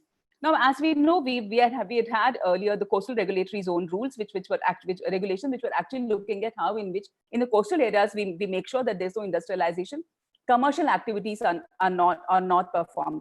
But that we saw how that was actually implemented, where large number of hotels were allowed to violate those rules and be set up, and their activities were conducted. We also are now seeing the dilution of the environmental impact assessment rules, say by giving an industrialist a significant leeway in making sure that they're able to initiate the process of setting up their industry without following the basic requirement of an environmental impact assessment, public hearing, many other things. It's of course a draft regulation. One doesn't know what final form it'll take up, but these are some of the concerns that one has, and one is really concerned about. The reason I'm bringing that up is that when it comes to protection of a tribal, and we know we have a very large population of tribal community in our country. When it comes to protecting tribals who are original forest dwellers, the action that we take is significantly different from the action we take in order to make sure industries come up. So this is something that one needs to address. The tribals and the marginal farmers and the marginal fishermen are not the people who are violating and exploiting and degrading our environment. Environment is being degraded by large industries who are polluting at our cost. They're polluting our water, they're polluting our air, they're polluting many other things, which is actually causing degradation of environment and subsequently affecting our health in various ways. Unfortunately, instead of addressing that, what we are actually trying to do is throw away tribals from forests and making not really addressing the illegal timber that is being exported and trafficked from these forests. But the tribals who are otherwise having sustainable livelihood practices within the forest and whose rights were otherwise protected are now being sought to be evicted. The last point that I want to make is that if we want to address environmental issues and if we want to look at environment as a human right, it's important for us to make sure that the environmental law exists. First of all, it's implemented, and we have to protect our environment in the spirit that we have to understand what the environment needs, and the implementation aspect has to be much stronger. As the previous speaker was mentioning, and the biggest challenge in our country is the fines that are to be imposed and for any violation of the environmental law are so ridiculous that it doesn't act as a deterrent at all. And prosecutions under Environmental Act is so few that there are hardly any cases where environmentalists, so anybody who actually degrades or violates the environmental law is prosecuted or imprisoned. There are very few instances. Lastly, what I would like to highlight is in a situation of COVID, at this stage, I don't think it's proper to get into whether it is man-made or whether it is caused by natural causes. One doesn't know at this stage, and I don't think we should even get into that aspect. But the fact is, we have a huge challenge, and we have the challenge that we have with us has to be addressed, taking into account the environmental concerns. Because today we may address the COVID situation, but we may be left with a larger challenge of a completely degraded environment, which has long-term adverse impacts on us and on our children. Thank you.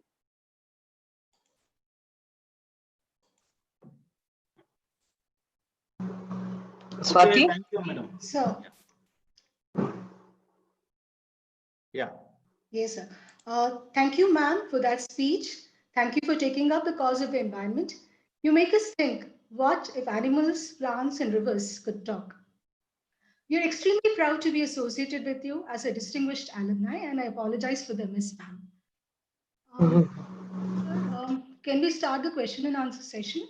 Yeah. You can request proceed. Professor M.K. Ramesh to intervene and take on the session to conclude, sir. And I take this opportunity to welcome Professor T. Ramakrishna sir also. Welcome, sir. Over to you, Professor Ramesh. Thank you. I think we have about roughly around 10 minutes time. Yes, sir. Maybe if you can post it in the chat box, I think we may pick the questions to whomsoever it's addressed. One of us among the three would be able to address them. Very briefly, we will respond to the time available. We can take up 2 or 3 questions, sir. Sir, Shweta will do it, sir. She will screen and send it to you. Okay. She will read it out, sir. Okay. Shweta? Please. Shall I read out the questions, ma'am? Yes, please. Some 3 questions, sir. Yeah, please read. Yes, ma'am. Yes, sir. The first question is addressed to Dr. Elaparity, sir. This is from Dr. Shivkumar MA. No, please ask them to ask the questions pertaining to this session, because I don't know whether Elaparity sir is there here. Is there? Is there? Is there? But I don't know whether he is unmuted or what. Okay, it is better, Sweta, you please take up questions only pertaining to this session. Okay. Any questions? Yes, sir. Shall we move on to the second question? Yeah. This is from a person, Mr. Sujata Durgekar. This person wants to know the legal expert's opinion on the draft environment impact assessment of 2020.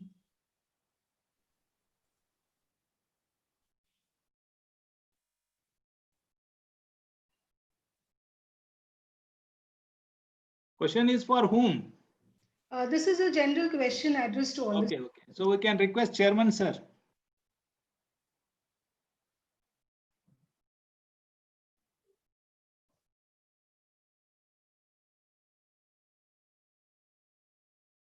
Can you hear, sir?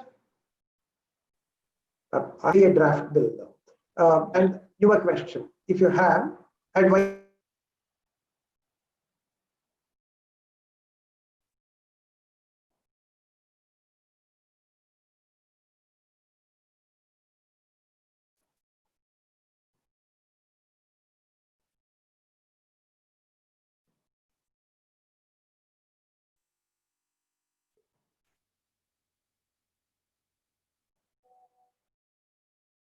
Any problem in connectivity? Hello.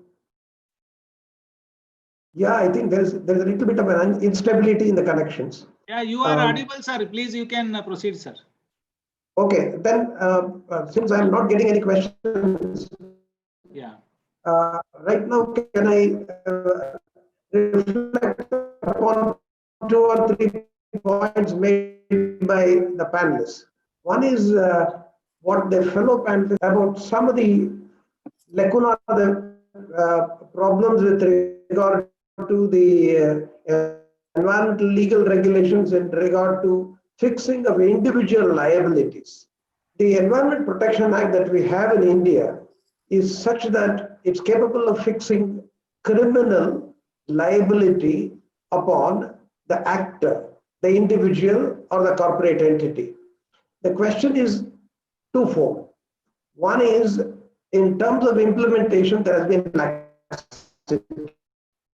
And number 2, the problem is with regard to compliance. Compliance has been a casualty all the while. And these two have actually contributed to making the environment protection law a toothless wonder. The other thing that I just would like to state with regard to the international legal development is, way back in the year 2010, the United Nations Environment Program came up with a wonderful draft bill, an international treaty arrangement to work out among the developing nations, including India.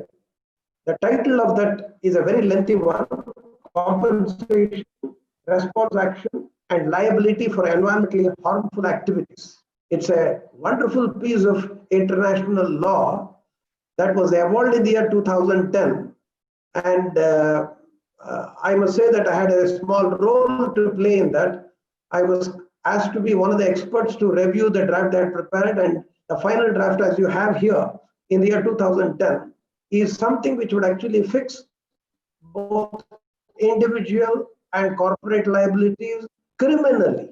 And environmental harm has been given the widest amplitude of application, that it is one law that could be brought into application all over the world. Definitely that has never ever been attempted. After 2010, it has been put into cold storage. Then coming to Ms. Aparna, wonderful presentation that she came up with. She was referring to the vaccine, the procedure, and the due process aspect of it.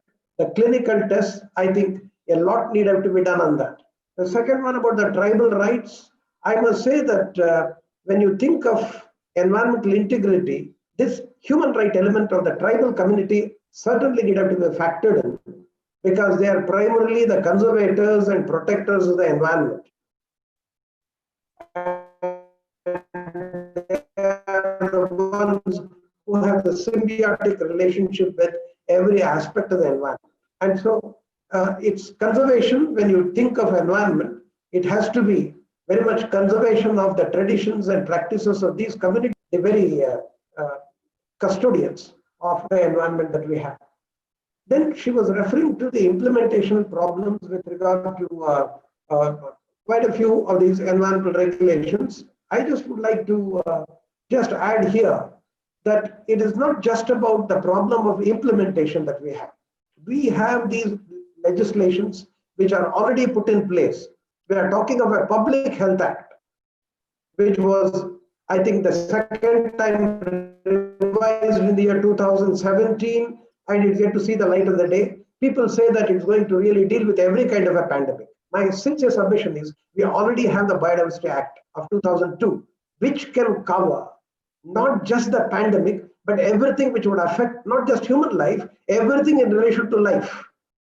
And if we have those appropriate rules with regard to the biosafety, that would take care of every bit of a problem, and not the kind of a policing and the kind of measures which are more of knee-jerk reactions to the problem that you have faced. Look at the kind of measures that are proposed.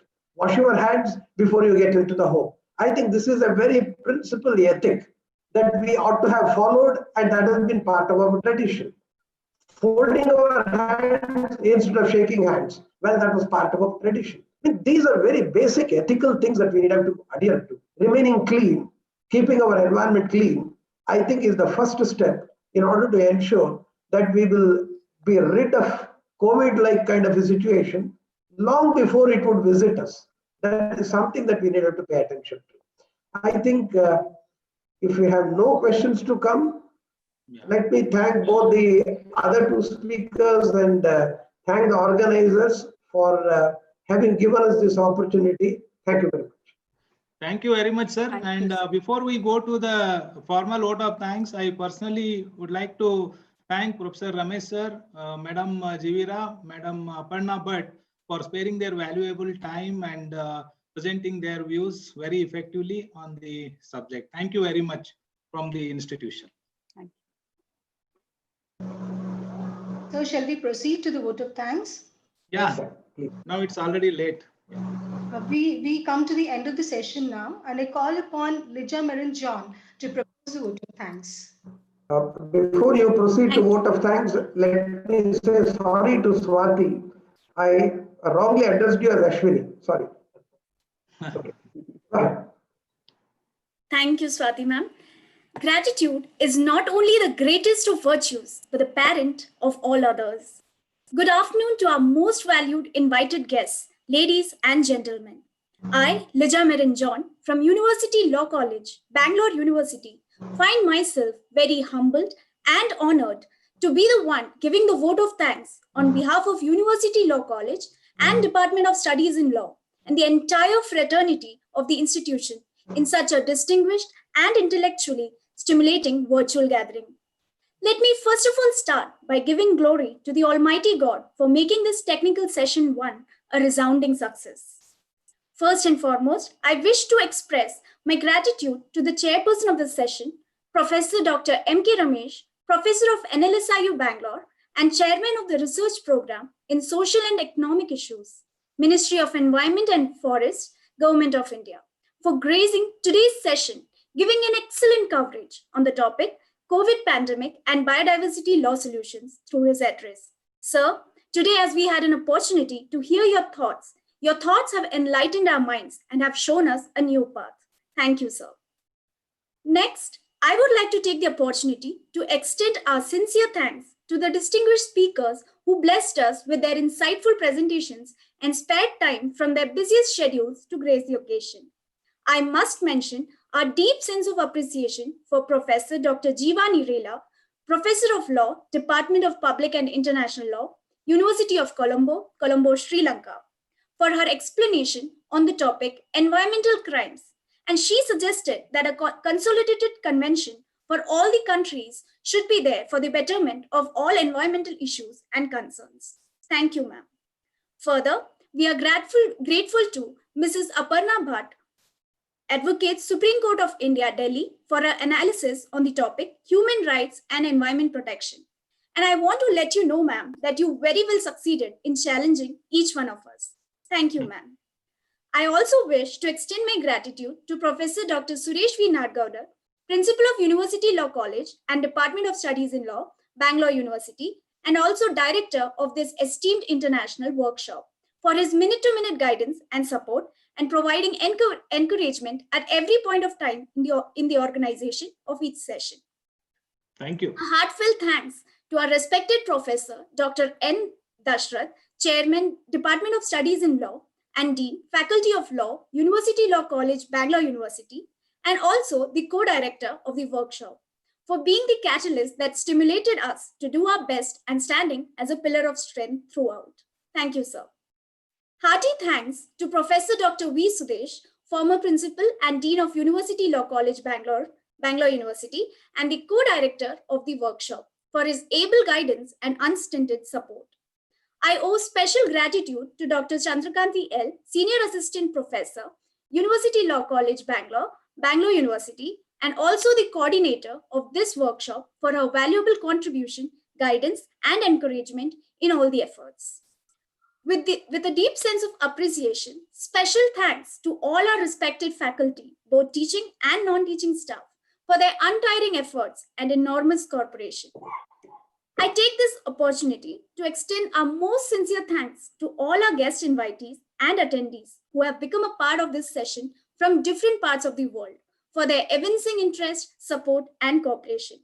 Thank you, everyone. The workshop will resume with technical session 2 at 2:30 p.m.